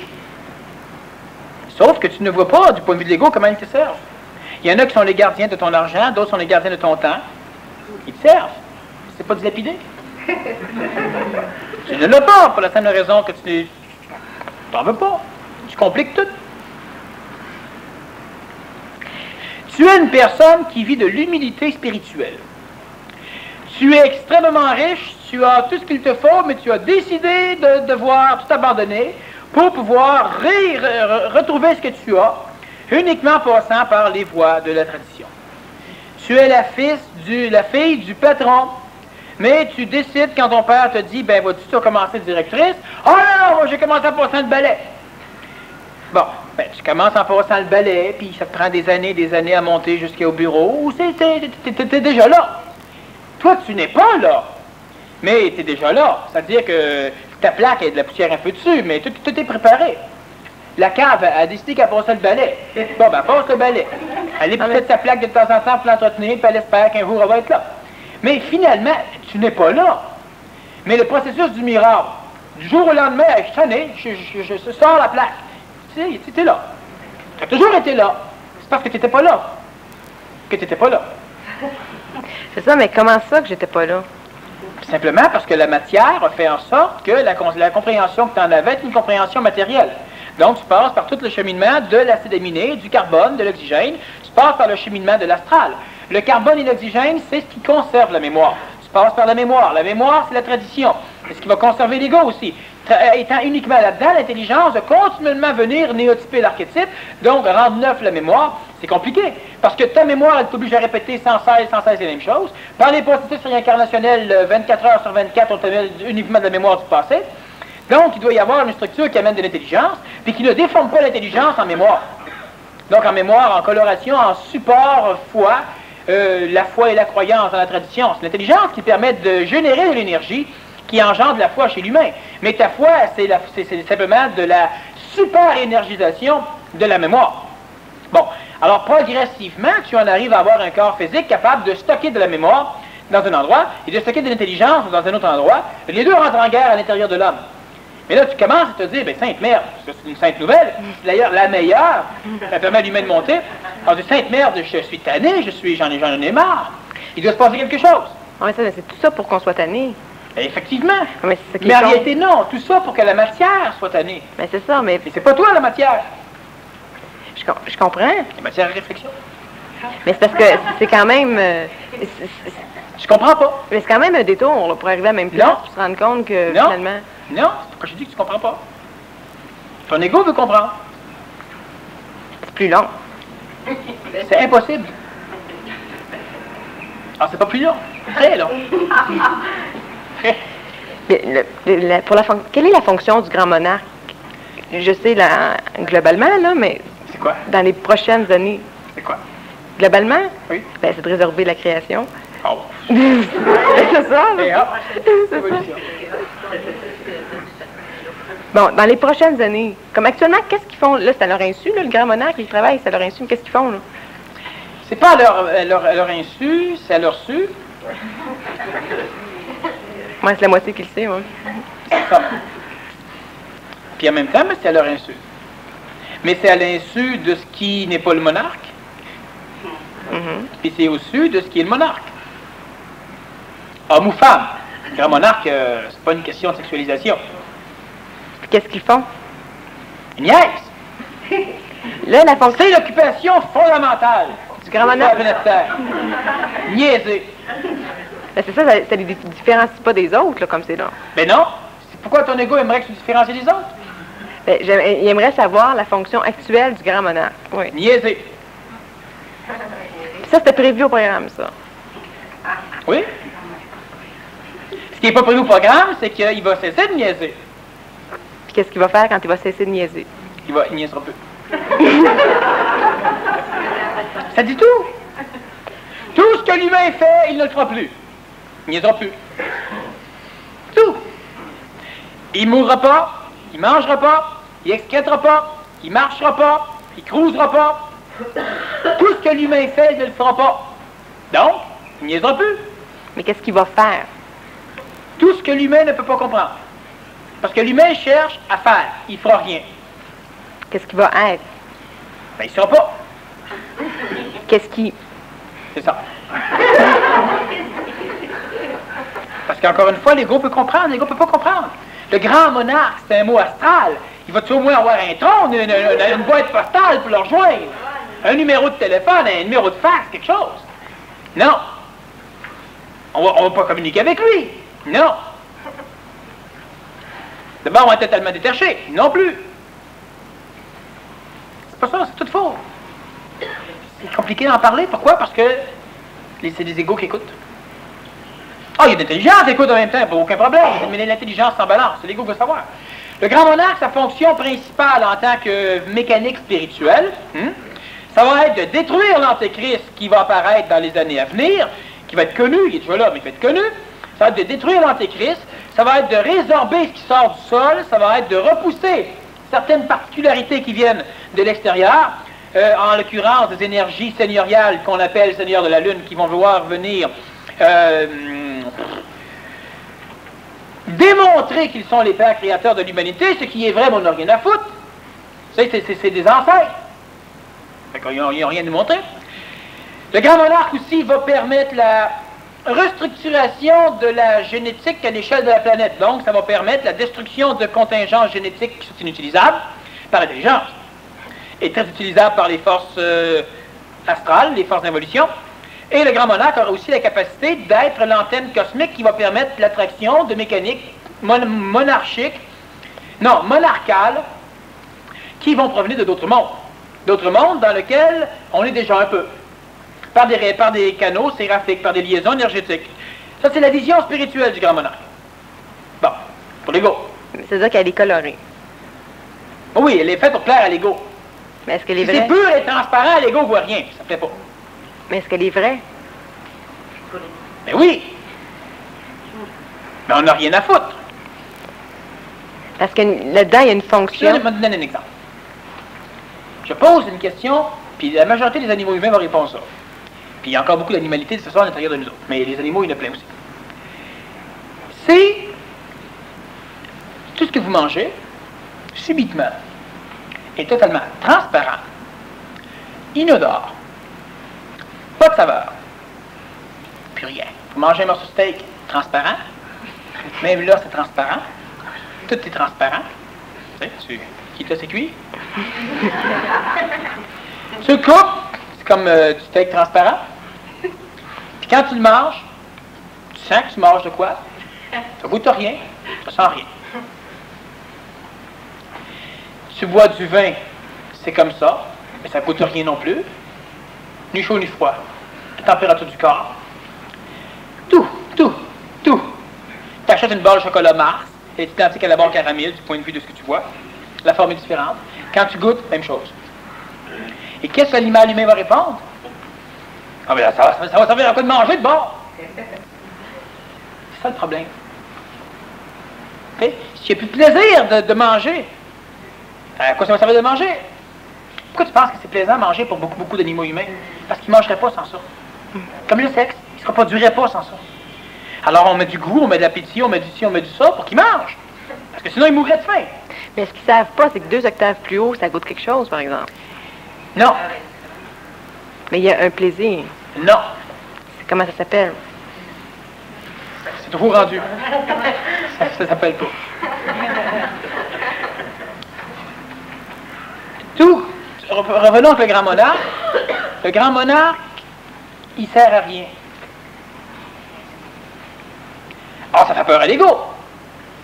Ça veut dire que s'il y a une gang grand monarque qui arrive, ils vont sacrer le camp, puis nous laissent là. C'est exactement ça. Mais c'est faux. Ben, pour l'ego, oui, c'est vrai. Pour l'ego, c'est vrai. Mais pour la matière, c'est faux. C'est ça. Pour la matière, c'est ce que tout à l'heure j'ai dit. Il va aider, il va repousser l'antéchrist, il va sauver l'humanité, il va ci, il va ça, il va ça. Il va tout faire ça complet. Mais il ne fera rien de ça. C'est ça, là. Quelle est la partie du grand monarque qui va faire ça? Est-ce que sa conscience ne sera pas dans ce qu'il va faire? Elle va être ailleurs. Sa conscience ne sera pas ailleurs. Elle va être où? Elle va être là. Ça veut dire qu'il va se rendre compte qu'il est sur le champ de bataille. Non. Il ne sera pas sur le champ de bataille. Non. On va se battre à l'intérieur de lui. Comment? Comme les animaux le font. On va se battre à l'intérieur du grand monarque. Oui. Il va s'instaurer le champ de bataille lui-même. Non. Mais il va inclure le champ de bataille. OK, ouais. Parce que l'ego recherche encore à personnifier, à personnaliser le grand monarque. À créer une forme, à former le grand monarque. Non, l'ego ne peut pas comprendre. Quand je dis que vous êtes tous très près, à part quelques-uns, là, ils sont sûrs, c'est tous eux autres. C'est vrai. La médiocratie, c'est ça. T'en nommes un à part un, tout le monde pense que c'est lui. Oui, je donnais un cours sur voyage astral, là, puis il y en avait toujours un qui niaisait. Ah, il y en a un qui niaise. Ils revenaient tous. C'est tous eux autres. La médiocratie. Mais effectivement, l'humain est extrêmement près. Qu'est-ce que je dois faire? Ah, il vient de reculer de 2000. Donc, il faut... Mais comment aller chercher... Il faut prendre de l'énergie. Il faut qu'on fasse des conférences, par exemple, qui ne répondent pas trop à des questions. Mais ils ne font que mais qui transmettre. parlent. Bref, qui communiquent de l'énergie. Là, comme on discute tous les deux, je ne réponds pas trop non plus. Ça communique de l'énergie. Bon, c'est duel, il y en a deux, mais ça communique de l'énergie. Mais les conférences les plus intéressantes ne sont pas celles où il y a le plus de matière compréhensible par l'ego. C'est sûr que l'ego doit comprendre des choses. Moi, ce que je veux surtout, c'est dans la compréhension de l'ego, c'est qu'il développe le plan mental. Le plan mental va devoir grandir. En grandissant, il reçoit plus il élargit l'ajusteur de pensée, ce qui lui amène plus d'informations. Mais dans l'information réellement évolutive, il n'y a pas de forme. En réalité, ce n'est pas de l'information, c'est uniquement de l'énergie. Ben, l'humain pense de l'information. Moi, si je la communique, je la rends informée parce que je la prédigère. Finalement, je la libère dans un contexte humain. Et ce n'est pas l'information l'énergie que je ramasse, ce n'est pas l'information que je communique. Mais là, ça revient à dire que c'est pas de l'information, c'est des ambiances. Oui.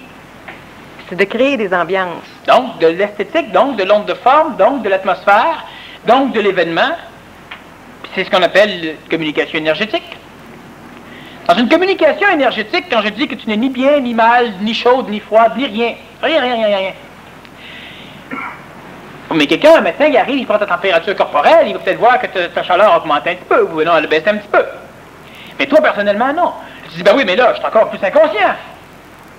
Mais non, c'est que l'ego, c'est un imbécile, puis l'ego n'a pas toute cette conscience.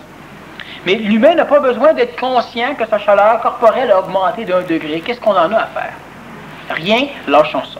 L'humain n'a pas besoin d'être conscient de toute la mécanique de l'évolution. Il doit apprendre les structures de la mécanique de l'évolution pour être capable d'avoir des trames chez lui qui vont briser la croyance ferme qu'il a dans l'évolution de l'âme, de l'ego. Il doit apprendre qu'il n'y a pas de libre arbitre pour l'astral. Il doit apprendre qu'il est manipulé. Il doit apprendre qu'il y a des contingences de force d'évolution. Il doit apprendre qu'il y a des dangers dans l'astral. Puis là, le problème, c'est qu'automatiquement, ils posent des questions comme tout à l'heure je les posais. Quel danger guette celui qui devient totalement désinhibé? Il n'y a pas de danger, là. Il y a des dangers dans l'astral. Il n'y a pas de danger dans le plan supramental. Quelle garantie on en a? Aucune. Non, mais ça ne nous arrange pas. C'est pas fait pour arranger l'ego non plus. C'est fait pour le déranger. Mais on peut quand même parler, par exemple, des seigneurs de la Lune. Savoir Absolument. Qui Parce sont... que là, on se sert de raison encore. C'est pas grave. Un jour, on n'aura plus besoin de raison. Il faut qu'on comprenne que c'est stupide d'avoir besoin de raison. On en a besoin encore. Servons-nous-en. Mais ne décidons pas que c'est intelligent d'avoir besoin de raison. Parce qu'on en a besoin. Mais non. Vous savez, si je bois du café, ça reste stupide de boire du café. C'est pas parce que j'en bois que c'est intelligent. C'est un monde de l'orgueil, c'est ça. Penser que c'est intelligent parce qu'on le fait. Quand on le fait plus, c'est plus intelligent. Les lois ont changé. Oui, on peut parler des seigneurs de la Lune. Mais ça... Vénus. Oui. Vénus, c'est bien plus ça que la Lune. Mais disons que le monde qui sont dessus sont plus plaisants que les seigneurs de la Lune. Question de point de vue. Ben, sont moins... T'aimes plus ceux de Vénus. Oui, c'est ça. Ouais. Mais ils sont plus pacifiques, en tout cas. Donne-leur des armes. En tout cas, ils sont moins dangereux quand tu les rencontres. Ah, ben c'est évident.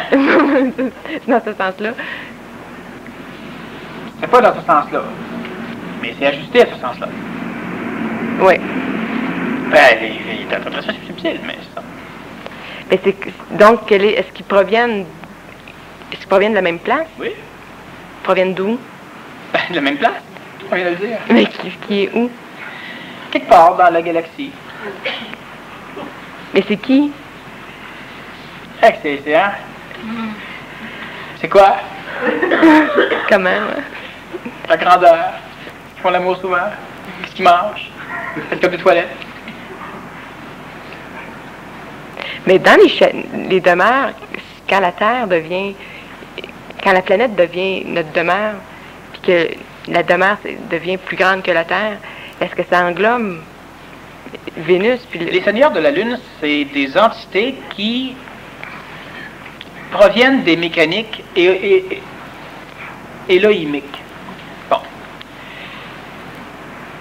Les seigneurs de la Lune, c'est... Il y a eu une base. Elle est toujours existante, pas tellement opérationnelle de temps en temps, sur l'opposé de la Lune. La Lune, elle a été amenée dans l'orbite de la Terre, ça fait un bout de temps. Et ayant été amenée dans l'orbite de la Terre, une partie de la Lune d'ailleurs a été créée à même les minéraux de la Terre, le reste est créé à même des météorites qui traînaient un peu partout, des météoroïdes, dans la ceinture entre Mars et Jupiter. Et lorsqu'on a créé la Lune, on s'est arrangé pour que l'orbite de la Lune sur elle-même soit en total accord telluriquement avec sa rotation autour de la Terre. Ce qui fait que la Lune présente toujours la même face autour de la Terre. Autrement dit, s'il n'y aurait pas d'orbite, on voit mon pouce, donc la Terre verrait le pouce. Parce que la Lune a une orbite sur elle-même qui est exactement en même temps que sa translation autour de la Terre, on ne voit pas la partie qu'on appelle la face cachée de la Lune. Bon. Sur la face cachée de la Lune, on a, à l'époque, instauré plusieurs choses qui ont servi longtemps. Les Melchisédek provenaient de là, énormément d'apparitions ézéchiéliens provenaient de là, des mécaniques extraterrestres.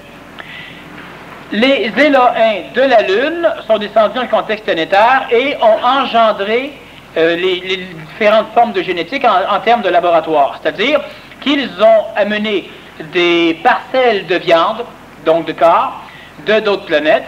Ils les ont amenés sous contexte planétaire et ils ont amené sur la Terre ce qu'eux avaient déjà développé ou trouvé de plus évolué dans la galaxie. Eux-mêmes ne sont pas corporels. Ils le sont présentement beaucoup plus. À l'époque, ils étaient surtout énergétiques, c'est-à-dire qu'ils avaient des corps beaucoup plus énergétiques qu'atomiques, moléculaires. Ils ont fait des expériences de laboratoire, ils ont engendré différentes races, ces races ont réussi à s'adapter. À un moment donné, il y a un météorite qui est venu balayer totalement la majorité de ce qui avait été créé par les Elohim.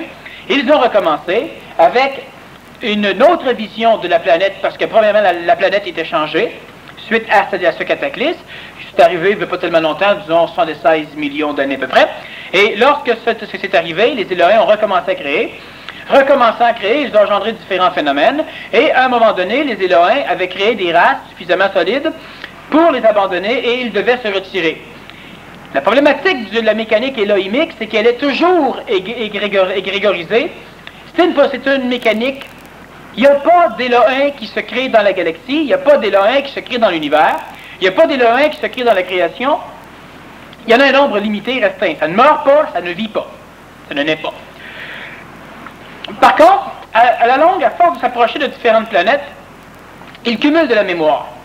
Comme l'être humain, lorsqu'il meurt, il redilapide son ego, et l'intelligence prend donc un corps neuf avec pas trop d'ego. Ça permet l'évolution. C'est un des principes que j'avais expliqué au niveau de la mortalité. Comme les Élohim ne meurent pas, ce qui arrive, c'est à chaque fois qu'ils s'approchent d'un contexte animalien, planétaire, primitif, et surtout très tellurique, donc terrestrifié, mais on parle, disons, de planétariser pour cela, quelle que soit la planète, donc pas uniquement au niveau de la Terre. Ils vivent de l'égrégore, ils vivent de la mémoire, ils se densifient, et se densifiant, ils deviennent de plus en plus égrégorisés, donc astralisés. Leur astralité, elle est particulière. Lorsque les Élohim ont engendré les races sur le plan planétaire, ils doivent s'en aller.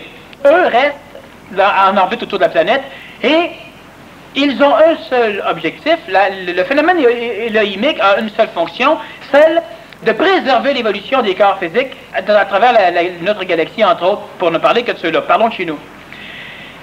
Cela veut dire quoi? Cela veut dire que si une planète arrive à un point de son évolution, une planète permettant le support de la vie arrive à un point de son évolution où elle peut détruire la vie, on va venir ramasser la génétique de ce qui est le plus avancé dans toutes les sphères animales ou végétales sur la planète, donc les génétiques les plus avancées, et on va essayer de les transplanter et les adapter sur d'autres planètes, pour que l'évolution de la structure matérielle-là, organique, se poursuive, pour que l'intelligence puisse continuer à bénéficier de corps physiques, bien qu'il n'y ait pas nécessairement de continuité d'évolution dans les corps physiques sur des systèmes planétaires. La planète explose, comme la race humaine, disons, qui sont toutes des trous complets, il y a énormément de génétiques qui vont être amenées ailleurs, ce que les Élohim font encore présentement, ce qu'ils ont fait aussi. À un moment donné, les Élohim ont décidé de ramener des génétiques plus évoluées ailleurs, et ils ont décidé de les ramener sur le contexte planétaire pour les mixer. Par imprégnation, c'était la race adamique. Ça a engendré de l'âme, de l'ego, donc nous sommes devenus relativement élohimiques. En réalité, on est devenus géoviques. Géovique, c'est la contingence énergétique qui instaure des lois, et ces lois-là ont été instaurées par les mécaniques élohimiques pour que les créatures des Élohim reconnaissent les Élohim comme les créateurs. Mais les Élohim ne sont que les créateurs de la structure mémorielle, donc les créateurs du corps physique, du corps vital, du corps astral. Le corps mental est créé à même la planète Terre, et une grande partie des hautes sphères spirituelles sont créées dans le contexte planétaire, donc ne sont pas élohimiques. Donc, dans la tradition du passé, Elohim est le Dieu, ce sont les dieux. À un moment donné, Jéhovah devient le Dieu, puis à un moment donné, c'est Yahvé qui devient le Dieu, puis finalement, ça devient plutôt l'homme. Bon, Bouddha ou le Nazaréen, c'est planétaire. Et les hautes sphères spirituelles refusent les Élohim comme créateurs. Maintenant, les Élohim, ce qu'ils vont faire, eux, c'est qu'ils reviennent encore, ramasser de la génétique, et ça, ils l'ont fait régulièrement. Ils ramassent de la génétique dans le but de les faire des mutations matérielles un peu partout sur d'autres planètes dans notre galaxie. Alors, ils reviennent régulièrement. Ce sont les plus véritables extraterrestres. La problématique, c'est qu'une partie des Élohim, à un moment donné, ont été bannis. Bon, il y a eu des dissensions, il y a eu des désertions, il y a eu des disputes, et il y a une partie des Élohim trop égoïsés, planétarisés, terrestrifiés, parce que ceux qui sont restés au niveau du contact de la Lune, il y en a qui sont restés au niveau de Vénus. Au niveau du contact de la Lune, ceux-là étaient régulièrement sur le plan planétaire, et certains ont goûté à la Terre, puis le gros danger de la planète Terre, c'est que lorsque tu y goûtes, tu ne veux plus faire autrement que de continuer à y goûter. Tu deviens de la mémoire, donc tu deviens répétitif. Les Élohim, une partie a été bannie, et cette partie-là, pour préserver leur génétique, bon, on pourra en revenir à un moment donné là-dessus, vont engendrer les différentes races d'intraterrestres que l'on connaît aujourd'hui, qui vont s'éteindre dans l'avenir, exterminés par leur propre plan. Bon, leur propre plan d'extermination de la race humaine. Lorsque on parle des seigneurs de la Lune aujourd'hui, on parle encore de facteurs élohimiques qui, de temps en temps, revient faire un tour. Ils ont certains contacts avec les forces intraterrestres. Et la seule fonction du contact est de voler de la génétique. Si on parle des habitants de Vénus, donc des extraterrestres de Vénus, ils devaient être les gérants du laboratoire. Et quand on dit ésotériquement, puis ça reste encore de temps en temps implanté dans la conscience humaine, que la Terre est un laboratoire, nous sommes expérimentales. Bon, nous sommes expérientiels, nous vivons de l'expérience. Nous sommes expérimentales, nous servons d'expérience à quelque chose d'autre. C'est vrai, et nécessairement, c'est faux. Bon. C'est vrai du point de vue du corps de chair, c'est faux du point de vue de ce que vous êtes. Bon. Mais nécessairement, si tant que l'être humain s'associe totalement et intégralement à sa mémoire, alors là, il est effectivement une créature. Tant que l'être humain ne s'associe pas, ne s'associe plus à sa mémoire et décode ce qu'il est, et c'est ce qu'il est qui doit venir baisser la barrière de l'inhibition. Si un extraterrestre, quel qu'il soit, vous rencontre, si vous avez encore la barrière de l'inhibition qui empêche l'expression translucide de l'intelligence, vous allez avoir peur, vous allez suivre. Bon, si vous êtes totalement ce que vous êtes, il n'y a pas un extraterrestre qui va oser venir vous baver dans le visage. Au niveau Vénus, ces personnages qui devaient gérer n'ont pas réussi à gérer la mécanique lunaire, et de temps en temps, ils viennent explorer la mécanique terrestre dans le but de rencontrer des génétiques plus hautes, plus évoluées, qui accepteraient, contre certaines formes d'échange, de se prêter à des expériences. Ce ne sont pas les mêmes extraterrestres qui viennent, bien qu'ils proviennent de la même source. Ils sont un peu plus corrects. Non, ils sont moins débiles. Ouais, OK. Ben, ils font un échange un petit peu plus... C'est-à-dire qu'ils font un échange avec ton astralité. Ils vont dire à un homme, on a besoin de ta génétique. C'est-à-dire que la poupoune qui sort de la soucoupe volante invite le mâle à l'intérieur. Le mâle y va, parce que la poupoune, mais alors là, vraiment, là, c'est mieux. Et là, c'est le meilleur lit que j'ai jamais rencontré. C'est un lit d'énergie, hein, ça flotte, c'est parfait. C'est la plus belle relation sexuelle qu'un animal peut avoir. Puis après ça, il s'en retourne totalement flottant. Puis après ça, il sait qu'il a rêvé, parce que ça se peut pas. Et on a ramassé toute la génétique. Oh, c'est plus évolué. Ça fait moins mal, effectivement, qu'un coup de bistouri. Mais disons que... Bon. Mais là, ils sont arrangés avec les seigneurs de la Lune ou ils font ça chacun de leur bord? Ils font ça chacun de leur côté. Mais c'est ce qui va les perdre? Non, mais c'est d'autres choses qui vont les perdre. Mais c'est entre autres ça? Ben, ils s'occupent. Mais c'est leur mécanique. Ils sont les sauvegardeurs de l'évolution matérielle depuis la création.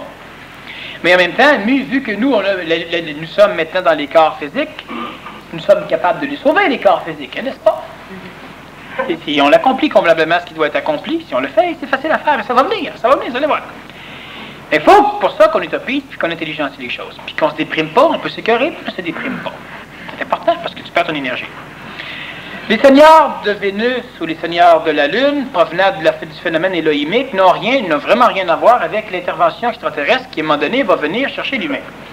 L'intervention extraterrestre, c'est l'humain lui-même qui va la créer. Bon, je ne veux pas trop m'avancer là-dessus présentement, mais c'est ce qui va arriver. Et quand je dis l'humain, je parle de l'être humain. Je parle du grand monarque. Et quand je dis les personnes doivent évoluer jusqu'à ce qu'on puisse les appeler les transportables, ben c'est ça. Ils doivent pouvoir être transportés. Qu'est-ce que ça veut dire pouvoir être transporté? Ça ne veut pas uniquement dire pas amener trop de valises avec soi. C'est un peu ça. Pas trop d'ego, pas trop de mémoire, pas trop de nostalgie, pas trop etc. Parce qu'on ne veut pas amener la cochonnerie, la pollution d'une région ailleurs. Tu sais, si un être humain a besoin absolument de gaz carbonique pour vivre, ben, si tu l'as à le sauver, tu l'amènes dans une région où il y a juste de l'oxygène, il faudra que tu lui amènes aussi un gros nuage de gaz carbonique. Mais là, tu pollues toute l'autre partie. Il n'est pas transportable. Mais il faut aussi qu'il ait une conscience déjà transportée là-bas. Une conscience qui sera séraphysée. Une conscience qui sera transportée déjà dans le monde où il devra aller. Et ce monde, en parler, c'est encore une fois spiritualiser les choses. Pourquoi? Parce que l'humain ne peut comprendre d'un monde neuf qu'à partir de ce qu'il voit de ce monde. Hein? L'humain ne peut comprendre ce qui se passe en Inde s'il ne compare pas avec son monde. Il ne peut pas comprendre ce qui se passe au Bangladesh s'il ne compare pas avec son monde. Première chose qu'on fait quand on voit des images d'un autre pays, on compare. Bon, on a vu les Russes qui allaient magasiner pour du savon là, dans les centres d'achat. Hein? Il y a à peu près 400 rayons tout vides, puis il n'y en a rien qu'un, il est plein de savon. Puis ils ont des petits paniers de rien, là, parce qu'il ne faut pas qu'ils fassent des grosses épiceries. Ici, on met des gros paniers, puis ils achètent plus. Là-bas, on met des petits paniers, puis ils achètent moins. Bon. Et l'humain, quand il voit ça, qu'est-ce qu'il fait? Ben, as-tu vu comment c'est? C'est ça, il compare. Quand on parle donc d'un monde neuf, d'un monde où justement l'être nouveau peut aller, il va aller, puis il y a déjà, on pue dedans. Par contre, si on utopise, c'est ce qu'on fait. Si on utopise, on amène de l'énergie et on permet de le néotypage. Nécessairement, il est planétarisé, sauf qu'il l'habitue, comme tout à l'heure je dis, c'est qu'il égoïse une partie de l'ego à accepter des choses neuves. Mais utopiser ne veut pas dire j'aurai un véhicule automobile qui nourrira jamais. Utopiser ne veut pas dire non plus je pourrais me téléporter. Parce qu'on a déjà vu ça. Utopiser, peut-être, ça sera j'aurais plus besoin de voyager. C'est ça, on y va par la négation, mais si on y va par l'affirmation... Vas-y, même chose. Ça, j'aurais plus besoin... Si tu dis, on parle d'ambiance. Mais oui, tout le temps. Mais c'est pas précis. Mais oui, c'est très, très précis. C'est totalement précis. Parce que si on parlait de choses plus... Je te donne un exemple. Pourquoi ce n'est pas précis? Qu'est-ce que c'est que de l'eau? Ben, c'est 2 molécules d'hydrogène reliées à une molécule d'oxygène. Précis. Il va dire ça à n'importe qui sur la planète. Il va dire que t'es pas précis. Ben, c'est quelque chose que tu peux prendre pour te laver. Là, tu es plus précis. C'est quelque chose que tu peux prendre pour te désaltérer. Là, tu es plus précis. Bon. Là, tu es précis. Mais si tu leur dis que c'est tel amoncellement de quarks avec tant de gluons, tant de mésons, quelques leptons autour, reliés ensemble par des forces ioniques, selon une géométrie particulière, je suis extraordinairement précis. Alors, quand je dis que c'est pas précis... Mais si tu, avec la conscience, tu dis ça avec la conscience, est-ce que tu récupères pas plus d'énergie que si tu disais, c'est par exemple, pour de l'eau, c'est quelque chose avec quoi tu te laves? Sauf que l'ego qui pose la question, qu'est-ce que c'est de l'eau? Si je réponds précisément, il va dire que c'est pas précis du tout. Mais moi, je parle pas justement, je parle pour récupérer le plus grand amas d'énergie. Oui, mais tu ne peux pas mettre de mots, parce qu'il va être plus précis encore que ce que je t'ai expliqué. Mais de l'eau, là, ça. Ah là, c'est plus clair, hein? Et ça dépend, ça peut être... Pourquoi? Parce que c'est uniquement de l'énergie, sans information. C'est ça. Alors que l'humain a besoin d'information, parce que l'ego ne voit pas que c'est clair. Ça revient toujours encore à la vision de l'ego. Au niveau de l'ego, disons, même le mental va avoir une vision, mais le mental, ça reste une structuration de l'ego. Alors, c'est pas clair. Pourquoi c'est pas clair? C'est parce que c'est trop clair. Comment faire pour s'en sortir? Sortons! C'est facile. C'est pas assez précis. Bon, ben, OK. 3 heures pour expliquer comment sortir. Pour finalement pouvoir dire, ah oui, mais tu l'aurais dit comme il faut au départ, là, sortons, on aurait compris. C'est toujours comme ça que l'humain fonctionne. Ah, là-dessus, c'est vrai. Ben oui. Pourquoi? Parce que c'est ça, il faut qu'on complique tout pour que l'humain dise, ah là, c'est clair. Là, c'est facile. Maintenant que c'est facile, oublie tout ça, puis fais-le. S'il y a une inhibition, tu ne pourras pas plus le faire, mais on a juste niaisé en attendant. Ce qu'on a fait, c'est qu'on a prouvé à ton ego que c'était pas ça qui était le problème. C'était l'inhibition qui était le problème.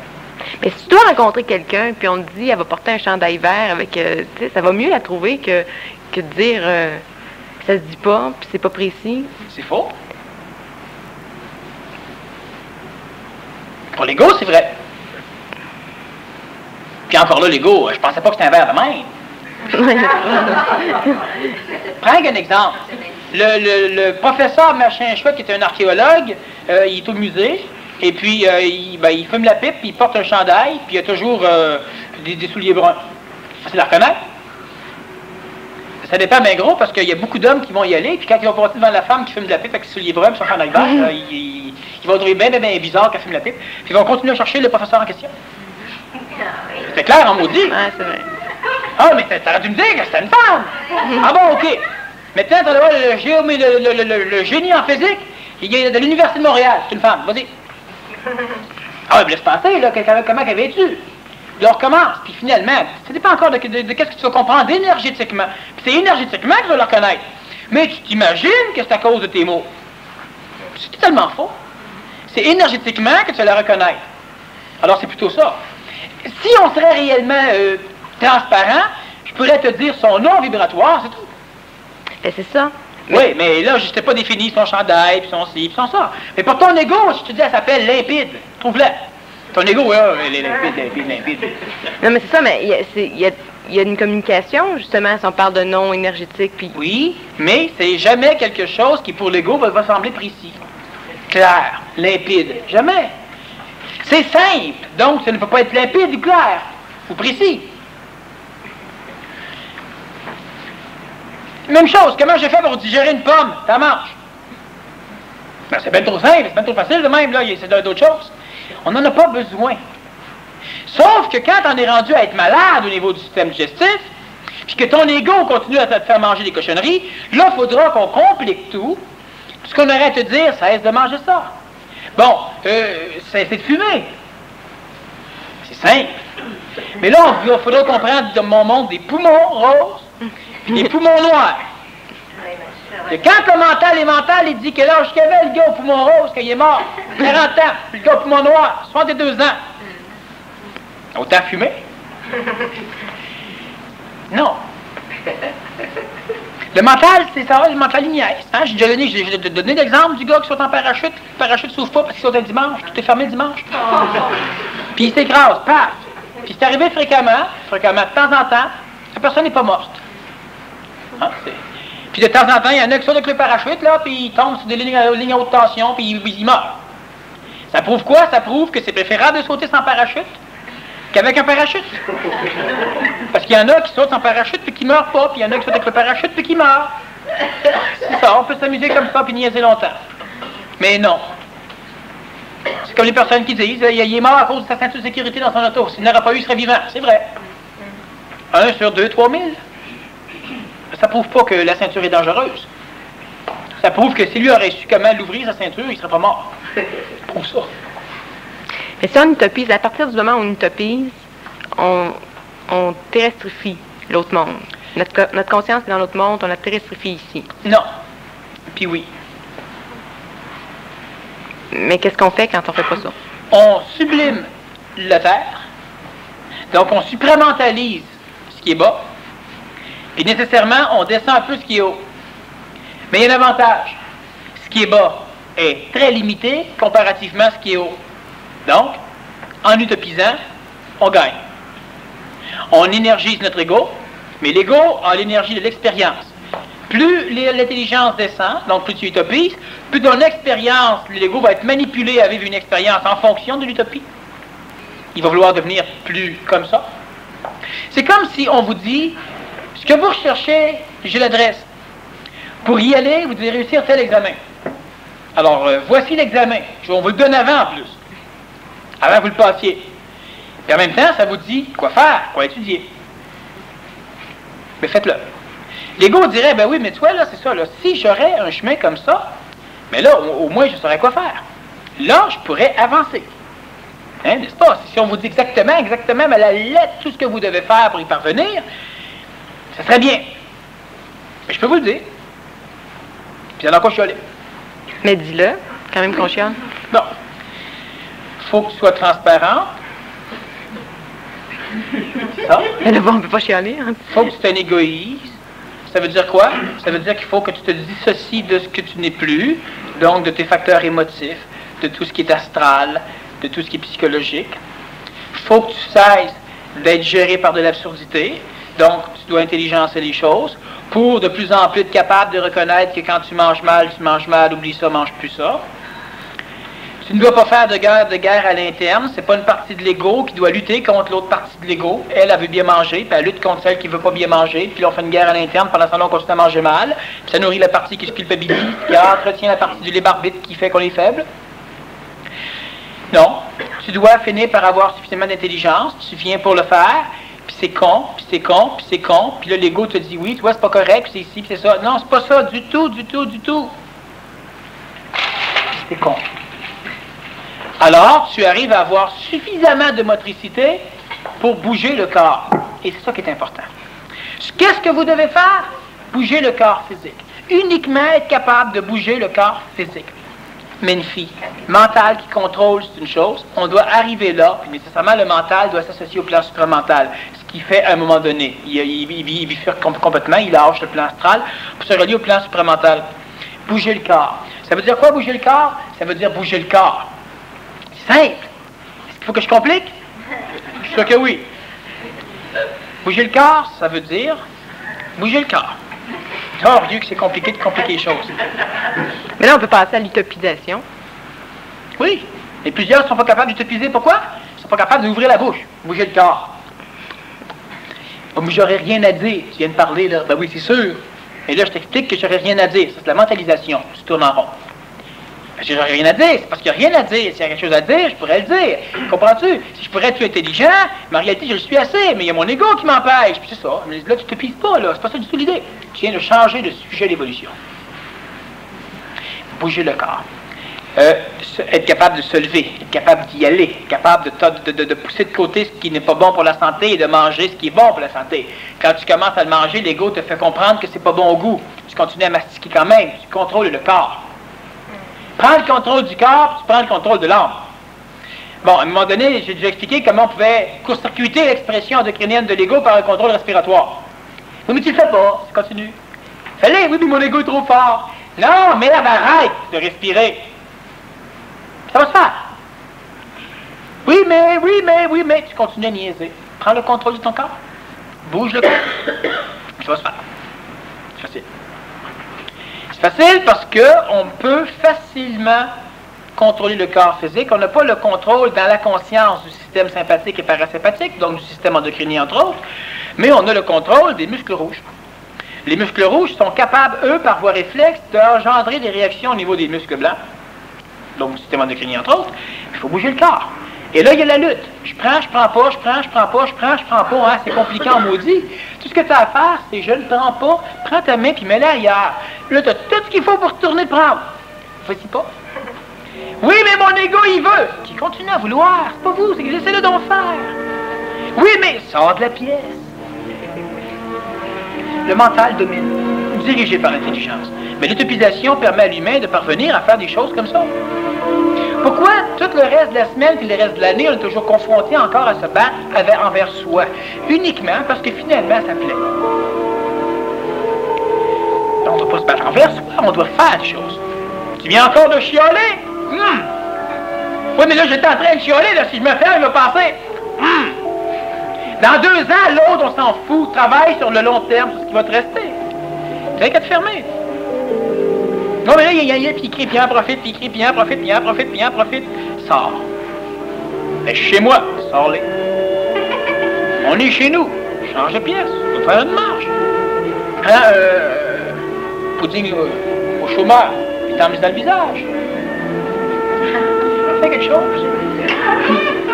Là, tu dis, oui, mais ça n'a pas d'allure. Vous allez savoir ce qu'il faut faire. C'est suffisamment transparent. Pourquoi donner un paquet d'exemples? Ça se fait tout seul. Puis quand tu commences à être suffisamment transparent, ben là, tu commences à cesser de t'emmerder. Puis toute la vie au complet, c'est de t'emmerder. On fait pas ça pour ça, on réussit pas. Là, faut que tu dises qu'il y a une pause. Oui. Mais avant de dire qu'il y a une pause, j'ai une annonce à faire.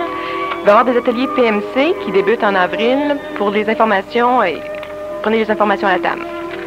Prends une pause.